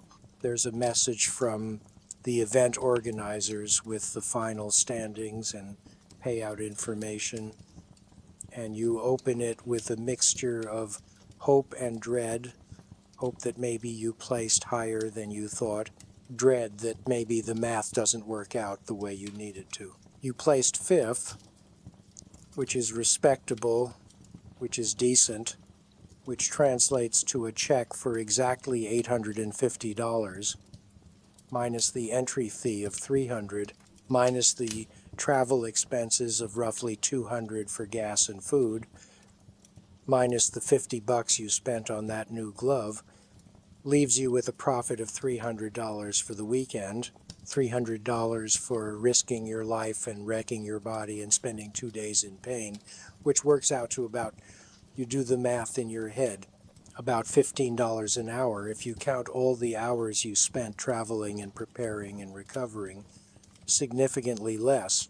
If you factor in all the unpaid time you spend training and maintaining equipment and generally keeping yourself competition ready, $300 is not nothing. It's $300 more than you had before. It's enough to cover some bills, enough to keep the wolves at bay for another week, enough to justify telling yourself that you're making progress, that you're building towards something, even though the something is unclear and probably doesn't actually exist, probably is just a fantasy you maintain to avoid confronting the reality that you're trapped in a cycle that's slowly destroying you. You think about the riders who placed higher, the guys who took home the bigger checks, the ones who are actually making money at this, and you feel a complicated mixture of emotions that you're not proud of. Jealousy, certainly, respect, definitely, but also something darker, something that whispers that maybe you're not good enough, maybe you've peaked, maybe this is as far as you're going to go and you should accept it or quit or do something other than keep grinding away at a dream that's increasingly looking like a delusion. But quitting is not in your vocabulary. Not really. You've never quit anything in your life, never walked away from a challenge, never admitted defeat, and you're not about to start now. Not when you're still physically capable of getting on bulls, not when you've invested so much time and pain and sacrifice into this career, not when giving up would mean admitting that all of it was for nothing, that you wasted your youth and your health on something that didn't pan out, that you made the wrong choices and pursued the wrong dreams and ended up with nothing to show for it except scars and medical bills and a body that will never work quite right again. You clean up your dishes, such as they are, tossing paper plates in the trash because washing actual dishes would require bending over the sink in ways your ribs won't allow, and you start packing your gear, preparing for the drive to wherever you're going next. Because standing still means thinking, means dwelling, means confronting thoughts and feelings you'd rather avoid. And movement, constant movement, staying busy, staying focused on the next thing, that's how you cope, how you survive, how you avoid the existential crisis that's always lurking at the edges of your consciousness, waiting for a moment of weakness to come flooding in. Your truck is packed with the accumulated debris of life on the road, fast food wrappers and empty energy drink cans and equipment bags and dirty laundry that you've been meaning to deal with for weeks. The whole vehicle smelling like sweat and livestock and stale coffee, smelling like your life, basically, like the choices you've made and the consequences of those choices. You load your gear, wincing with each movement, your body protesting every time you lift something, every time you twist, every time you do basically anything that involves having a torso and limbs. The drive ahead of you is long, several hours to the next event, several hours of sitting in an uncomfortable truck seat with injuries that make comfort impossible, several hours of thinking, which is dangerous, which you try to avoid by turning on music, loud music, aggressive music, anything to fill the silence and drown out the thoughts. You pull out onto the highway, joining the flow of traffic, just another truck among thousands, anonymous, unremarkable, nobody looking at you knowing that you're a professional athlete, that you do something dangerous and skilled and worthy of respect, because bull riders don't look like athletes, don't look special, just look like regular guys in trucks, which is both comforting and depressing. Comforting because anonymity is sometimes nice, depressing because you'd like some recognition for the sacrifices you make, the risks you take, the skill you've developed. The highway stretches out ahead of you, endless pavement disappearing into the horizon, and you settle into the rhythm of driving, that meditative state where your hands and feet operate the vehicle on autopilot while your mind drifts, disconnects, processes the weekend that just ended and the weekend that's coming. Think about the evolution of bull riding as a sport, how it's changed over the years, how the bulls have gotten bigger, meaner, more athletic, selectively bred for bucking ability, trained specifically to be as difficult as possible, how what was once a sideshow at rodeos has become a professional sport with rankings and circuits and genuine prize money for the top tier. though that top tier is small and getting into it is harder than ever. You think about the legendary riders, the guys who came before, who built the sport, who rode in an era when safety equipment was minimal and medical knowledge was limited and guys just toughed it out, rode through injuries that would sideline modern riders, did it without the vests and helmets and advanced training techniques that exist now. There's a romantic notion that those old-timers were tougher, more dedicated, more authentic somehow. But, that's mostly nostalgia talking, mostly the tendency to view the past through rose-colored glasses and ignore the reality that plenty of those legendary riders ended up crippled or dead, that the lack of safety equipment wasn't noble, it was just dangerous, that modern riders aren't softer, they're smarter, and being smart enough to wear protective gear doesn't make you less of a cowboy, it makes you less of an idiot. But still, there's something appealing about that mythology, about the idea of the lone cowboy testing himself against impossible odds, about masculinity defined by the ability to endure pain and risk death without flinching, about proving your worth through physical courage and mental toughness. This is what draws people to the sport, both as participants and spectators. This narrative of heroism and danger, this gladiatorial combat between man and beast, this demonstration of something primal and elemental that modern life has mostly eliminated, that safe, comfortable, climate-controlled existence doesn't provide. People work office jobs and sit in cubicles and stare at computer screens and live lives that are fundamentally boring, fundamentally safe, fundamentally disconnected from anything that feels real or meaningful or important. And watching bull riding or doing bull riding provides a connection to something older, something more visceral, something that feels authentic in a way that most modern experiences don't. You're not naive enough to think this completely justifies what you do, not stupid enough to believe that risking paralysis for entertainment is noble or necessary or anything other than slightly insane, but you understand the appeal, understand why you do it and why people watch it and why the sport continues to exist despite being objectively terrible in most measurable ways. The truck stops for gas are necessary evils, opportunities for your body to stiffen up from sitting too long, for your injuries to remind you they're still there as you climb out of the cab and hobble to the pump like someone twice your age. You fill the tank, watching the numbers climb, watching your meager profits get consumed by fuel costs, the economics of this lifestyle always depressing when you look at them too closely. You buy coffee inside, bad gas station coffee that tastes like burnt rubber but provides the caffeine you need, and maybe a candy bar because you're stress eating, emotional eating, using sugar and fat as a coping mechanism for dealing with pain and uncertainty and the general difficulty of existing in your body right now. Back on the road, more miles, more pavement, more time alone with your thoughts, which is dangerous territory.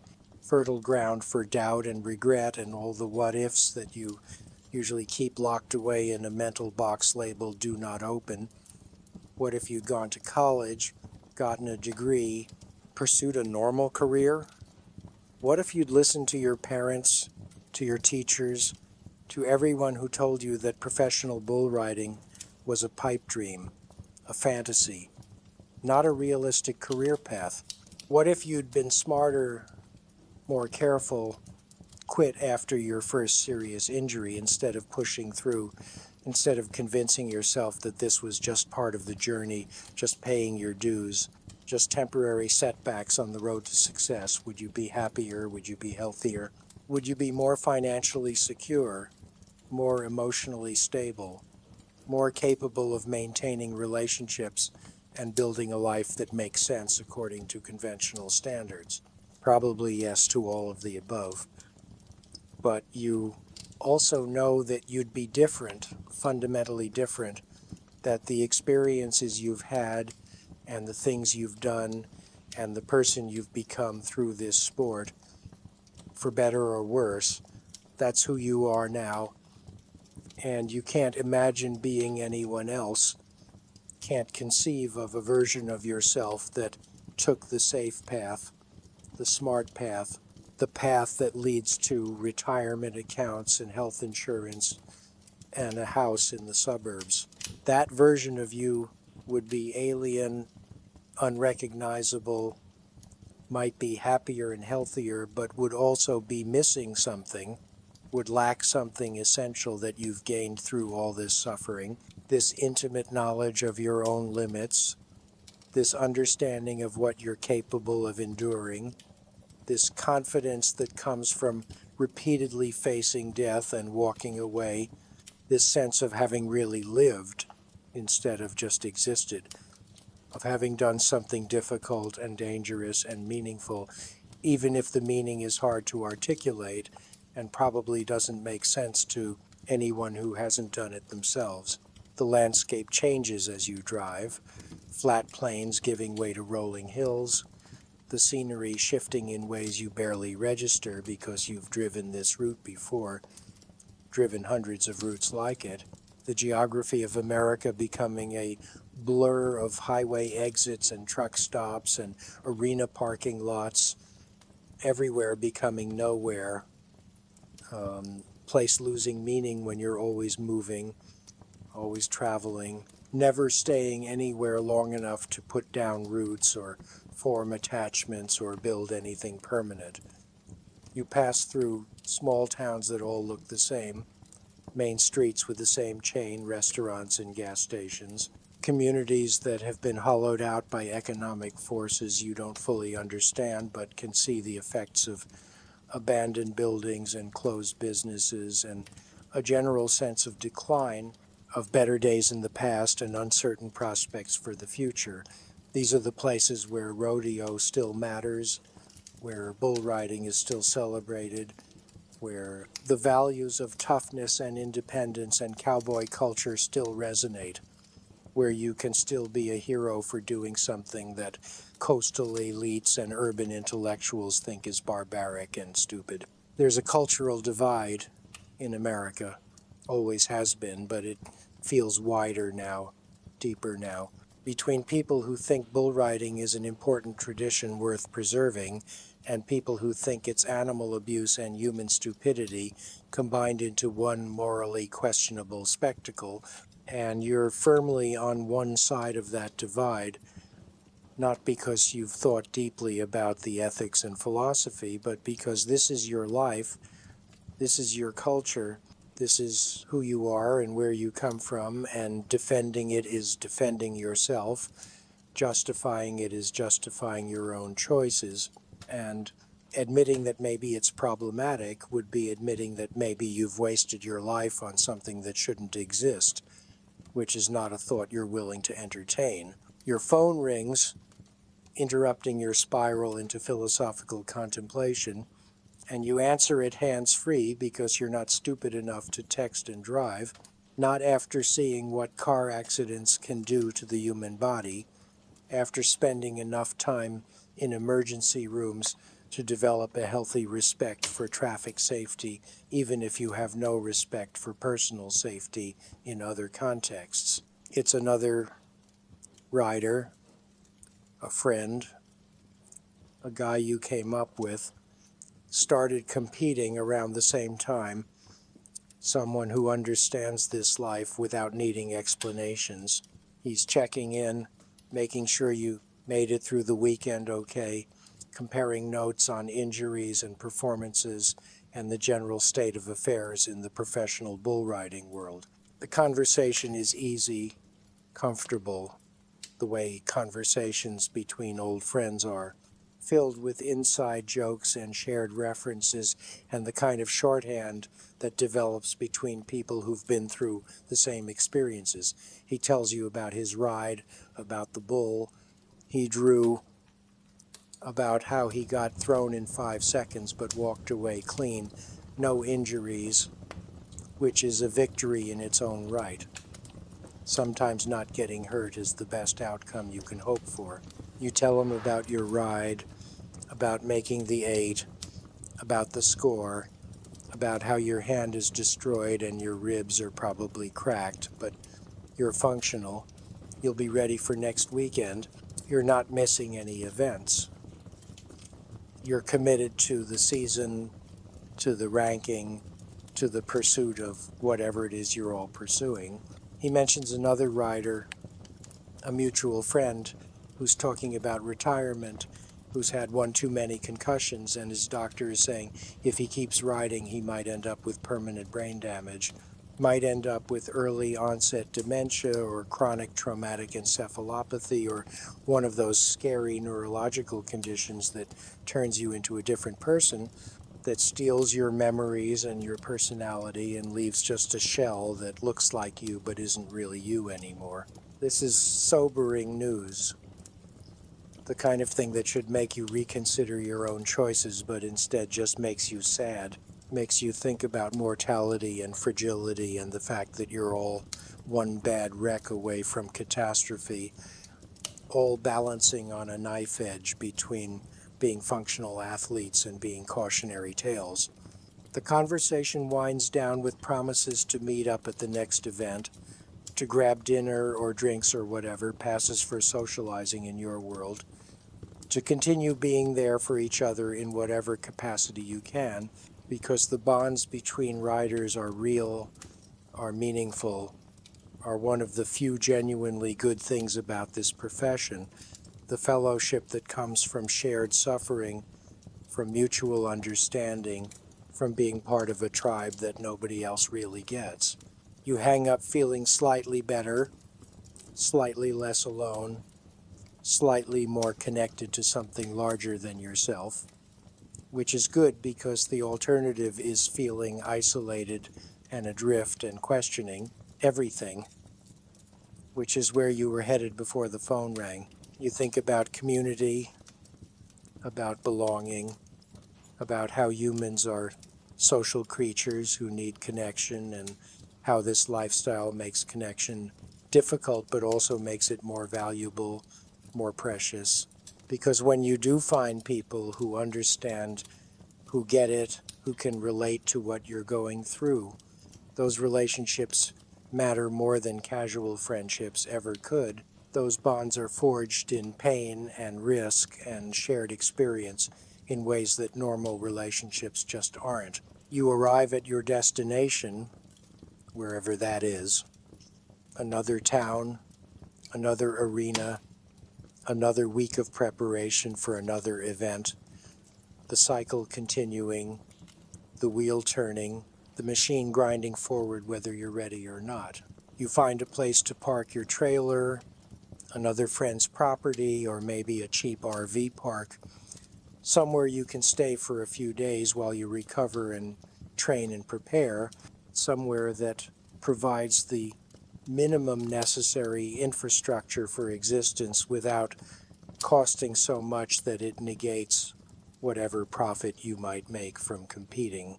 The routine of settling in is familiar, automatic, unhooking the trailer, leveling it, connecting utilities if they're available, setting up your living space such as it is, creating temporary stability in a fundamentally unstable lifestyle.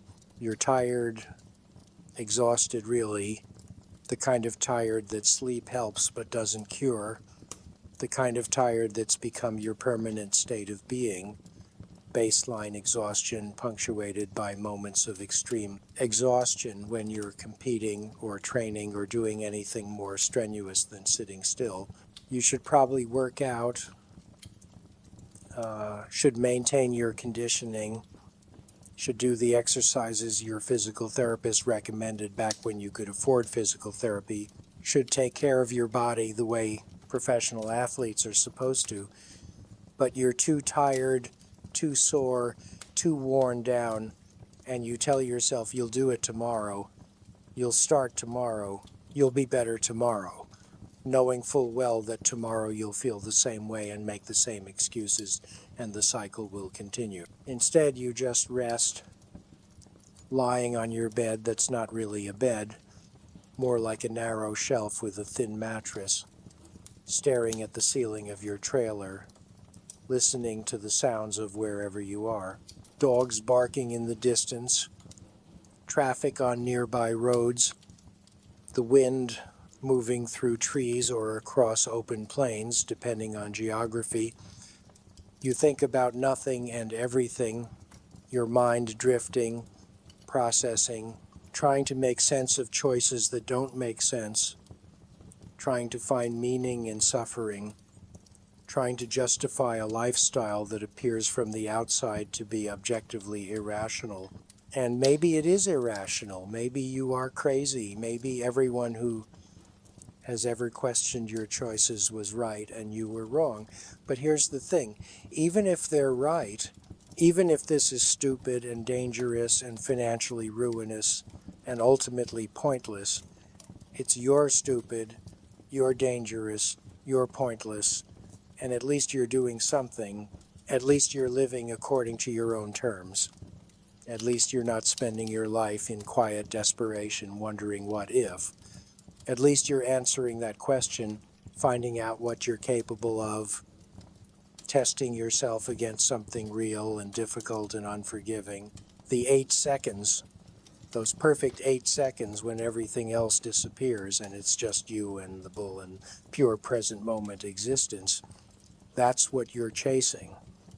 That's what makes all of this worthwhile.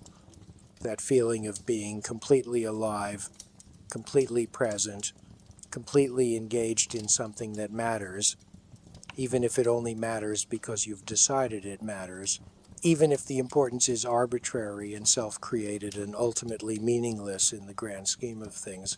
Those 8 seconds justify the hours of pain, the days of recovery, the weeks of preparation, the months of financial struggle, the years of accumulated damage, because in those 8 seconds you're not thinking about bills or injuries or the future or anything except holding on, staying centered, matching your movements to the bull's movements, existing in perfect synchronization with something wild and powerful and dangerous. The week passes in a haze of recovery and preparation, your body slowly healing, slowly returning to whatever functional baseline you can achieve, given the cumulative damage, given the fact that you're not really healing so much as patching together enough functionality to compete again, putting temporary fixes on permanent problems, delaying the inevitable reckoning with a body that's being used up faster than it can regenerate. You ice your injuries, you heat your injuries, you take your pills, you do gentle stretching that makes everything hurt but supposedly helps prevent things from getting worse. You tape and wrap and compress and support. You do all the maintenance that keeping a broken body moving requires. You work with your rope, re-rosining it, checking for wear, maintaining your equipment because equipment failure is not an option, because your life literally depends on this rope holding on this connection between you and the bull staying intact for 8 seconds. You watch videos of your last ride, analyzing your technique, looking for weaknesses, for mistakes, for things you can improve, always trying to get better, always trying to optimize, always trying to find that edge that will move you from middle of the pack to top tier, from making just enough to survive to actually making money, from being just another rider to being someone special, someone who matters, someone who will be remembered. The other riders start arriving as the week progresses, the circus coming to town, trucks and trailers filling up the parking areas, competitors greeting each other, with the easy familiarity of people who see each other constantly, who share this strange nomadic lifestyle, who are simultaneously friends and competitors, supportive and cutthroat, wanting each other to succeed but also wanting to beat each other. The complicated dynamics of professional sports where camaraderie and competition exist in constant tension. You catch up with guys you haven't seen in a few weeks. Trade stories about recent events, about spectacular rides and spectacular wrecks, about who's hurt and how bad, about who's retiring and who's coming up. The constant churn of riders moving through the sport, some rising, some falling, some disappearing entirely, casualties of injury or poverty or simply losing the will to continue sacrificing everything for 8 seconds of glory. The bulls arrive too. Massive animals in massive trailers, 1,500 pounds of muscle and attitude being unloaded and sorted and prepared. These athletes in their own right, these creatures who are the other half of the equation, who make this sport possible and dangerous and spectacular.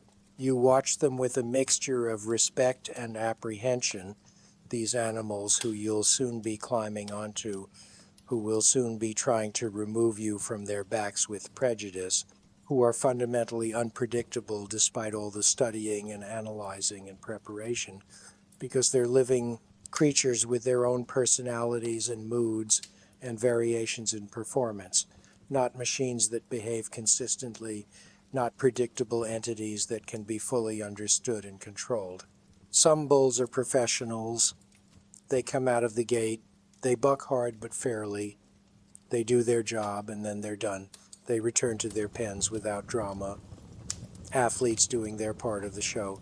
Others are genuinely mean, genuinely aggressive, looking to hurt riders even after they've been thrown, chasing them around the arena, trying to gore them with horns, trying to stomp them with hooves, seeming to take personal offense at the entire concept of humans, harboring grudges that make them dangerous even for the bullfighters who are supposed to protect riders from exactly this kind of behavior. The draw happens, that moment of truth where you find out which bull you're matched with, which opponent you'll face, and your stomach does that familiar flip, because this is the lottery that determines everything, determines how difficult your ride will be, how likely you are to make 8 seconds, how much danger you'll be in, how much money you might make if you succeed, how much suffering you'll endure, regardless of whether you succeed or fail. You draw a bull you don't know, haven't ridden before, haven't even seen footage of, which is both concerning and exciting because unknown quantities are dangerous but also represent opportunities, chances to prove yourself against something new, to demonstrate that your skills are general enough to handle whatever gets thrown at you literally and figuratively. You start researching immediately, asking around, finding riders who have been on this bull before, gathering intelligence about its patterns, its tendencies, its tricks, building a mental model of what to expect, how to prepare, what to watch out for, because knowledge is power and going into a ride blind is stupid when information is available. The reports are mixed. Some guys saying this bull is manageable, others saying it's a nightmare, and you realize that bull performance is variable, depends on the day, depends on the rider, depends on factors nobody fully understands. And all this research might help or might be completely useless when the gate opens and reality asserts itself over preparation. You spend time visualizing the ride, mental rehearsal being a legitimate training technique, seeing yourself in your mind's eye going through the 8 seconds successfully, staying centered, countering the bull's moves, making it to the buzzer and dismounting safely, programming your nervous system with successful patterns, creating neural pathways that will hopefully activate when you need them, when you're actually on the bull and thinking is impossible and you're running on pure instinct and muscle memory. This mental training is valuable, is important, but it's also limited because you can't fully prepare for the reality of the experience, can't simulate in your imagination the violence and chaos and sensory overload of actual bull riding, can't make yourself feel through visualization alone what it's like to have your body whipped around with forces that seem designed to separate flesh from bone, spirit from body, consciousness from its comfortable certainty that you're going to survive this.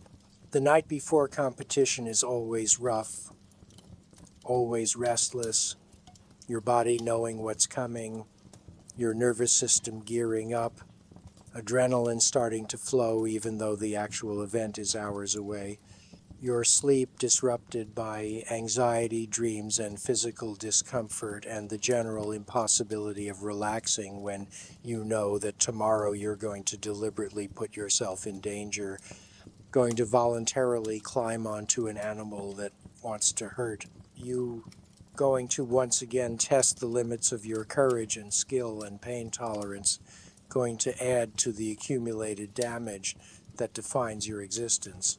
You lie awake thinking about all the things that could go wrong, all the ways this ride could end badly, all the possible injuries that could occur. Your imagination running wild with catastrophic scenarios, your brain helpfully providing vivid mental images of bones breaking and ligaments tearing and skulls cracking, your survival instinct screaming at you that this is insane, this is stupid, this is not what human beings should be doing with their one precious life. But you ignore it, you've been ignoring it for years, you've learned to override the voice of reason and self-preservation, learn to push through fear and doubt, learn to do the thing that scares you, because doing the thing that scares you is the whole point, is what separates you from people who play it safe, who live carefully, who never test themselves, who never know what they're really capable of because they never put themselves in situations extreme enough to find out.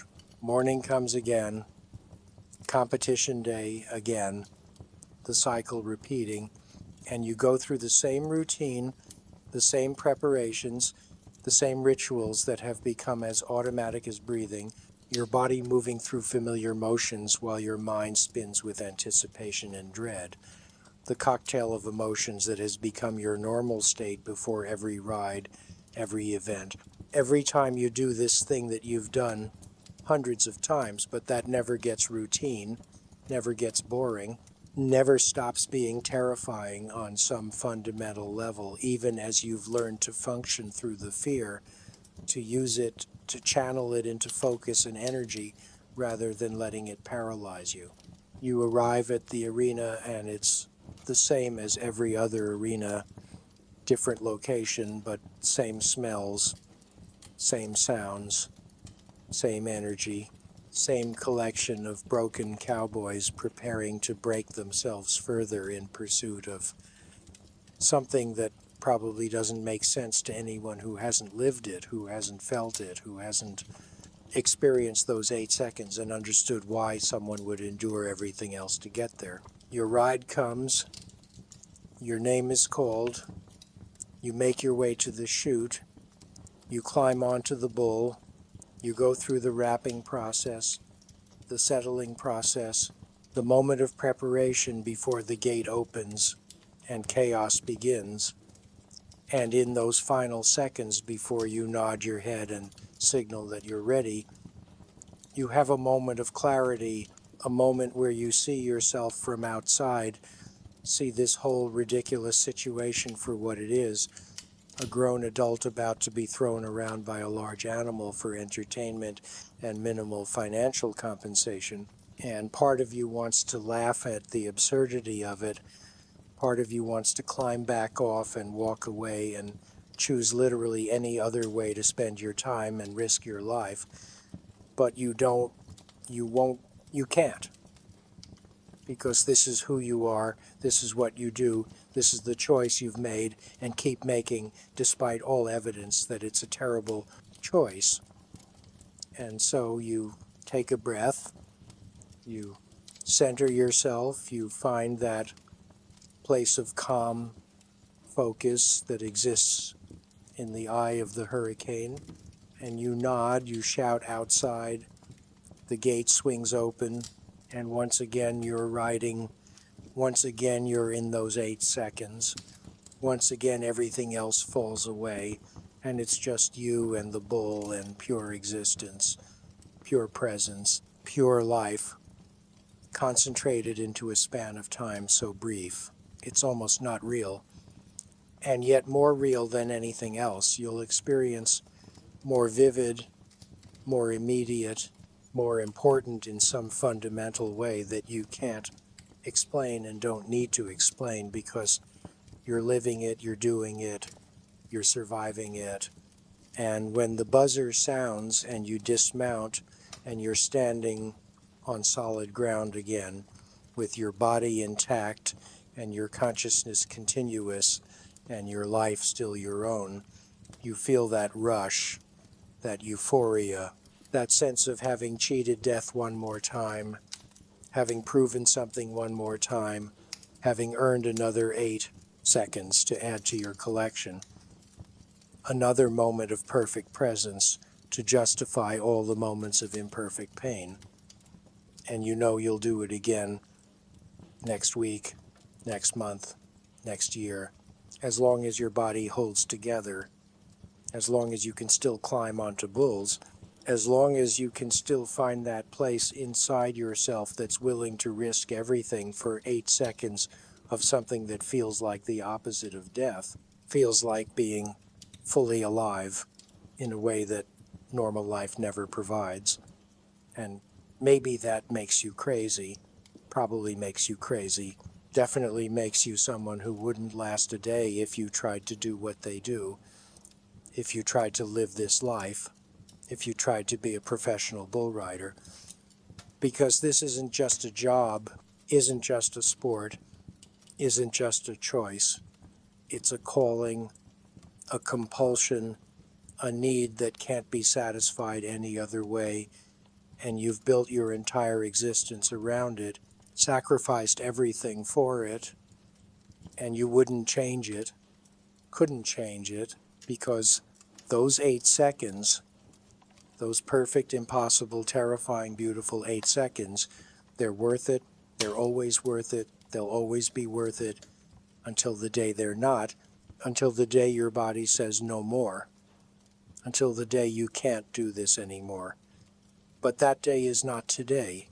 Today you rode, today you made the 8, today you survived, and tomorrow you'll wake up hurting and you'll start the whole process over again.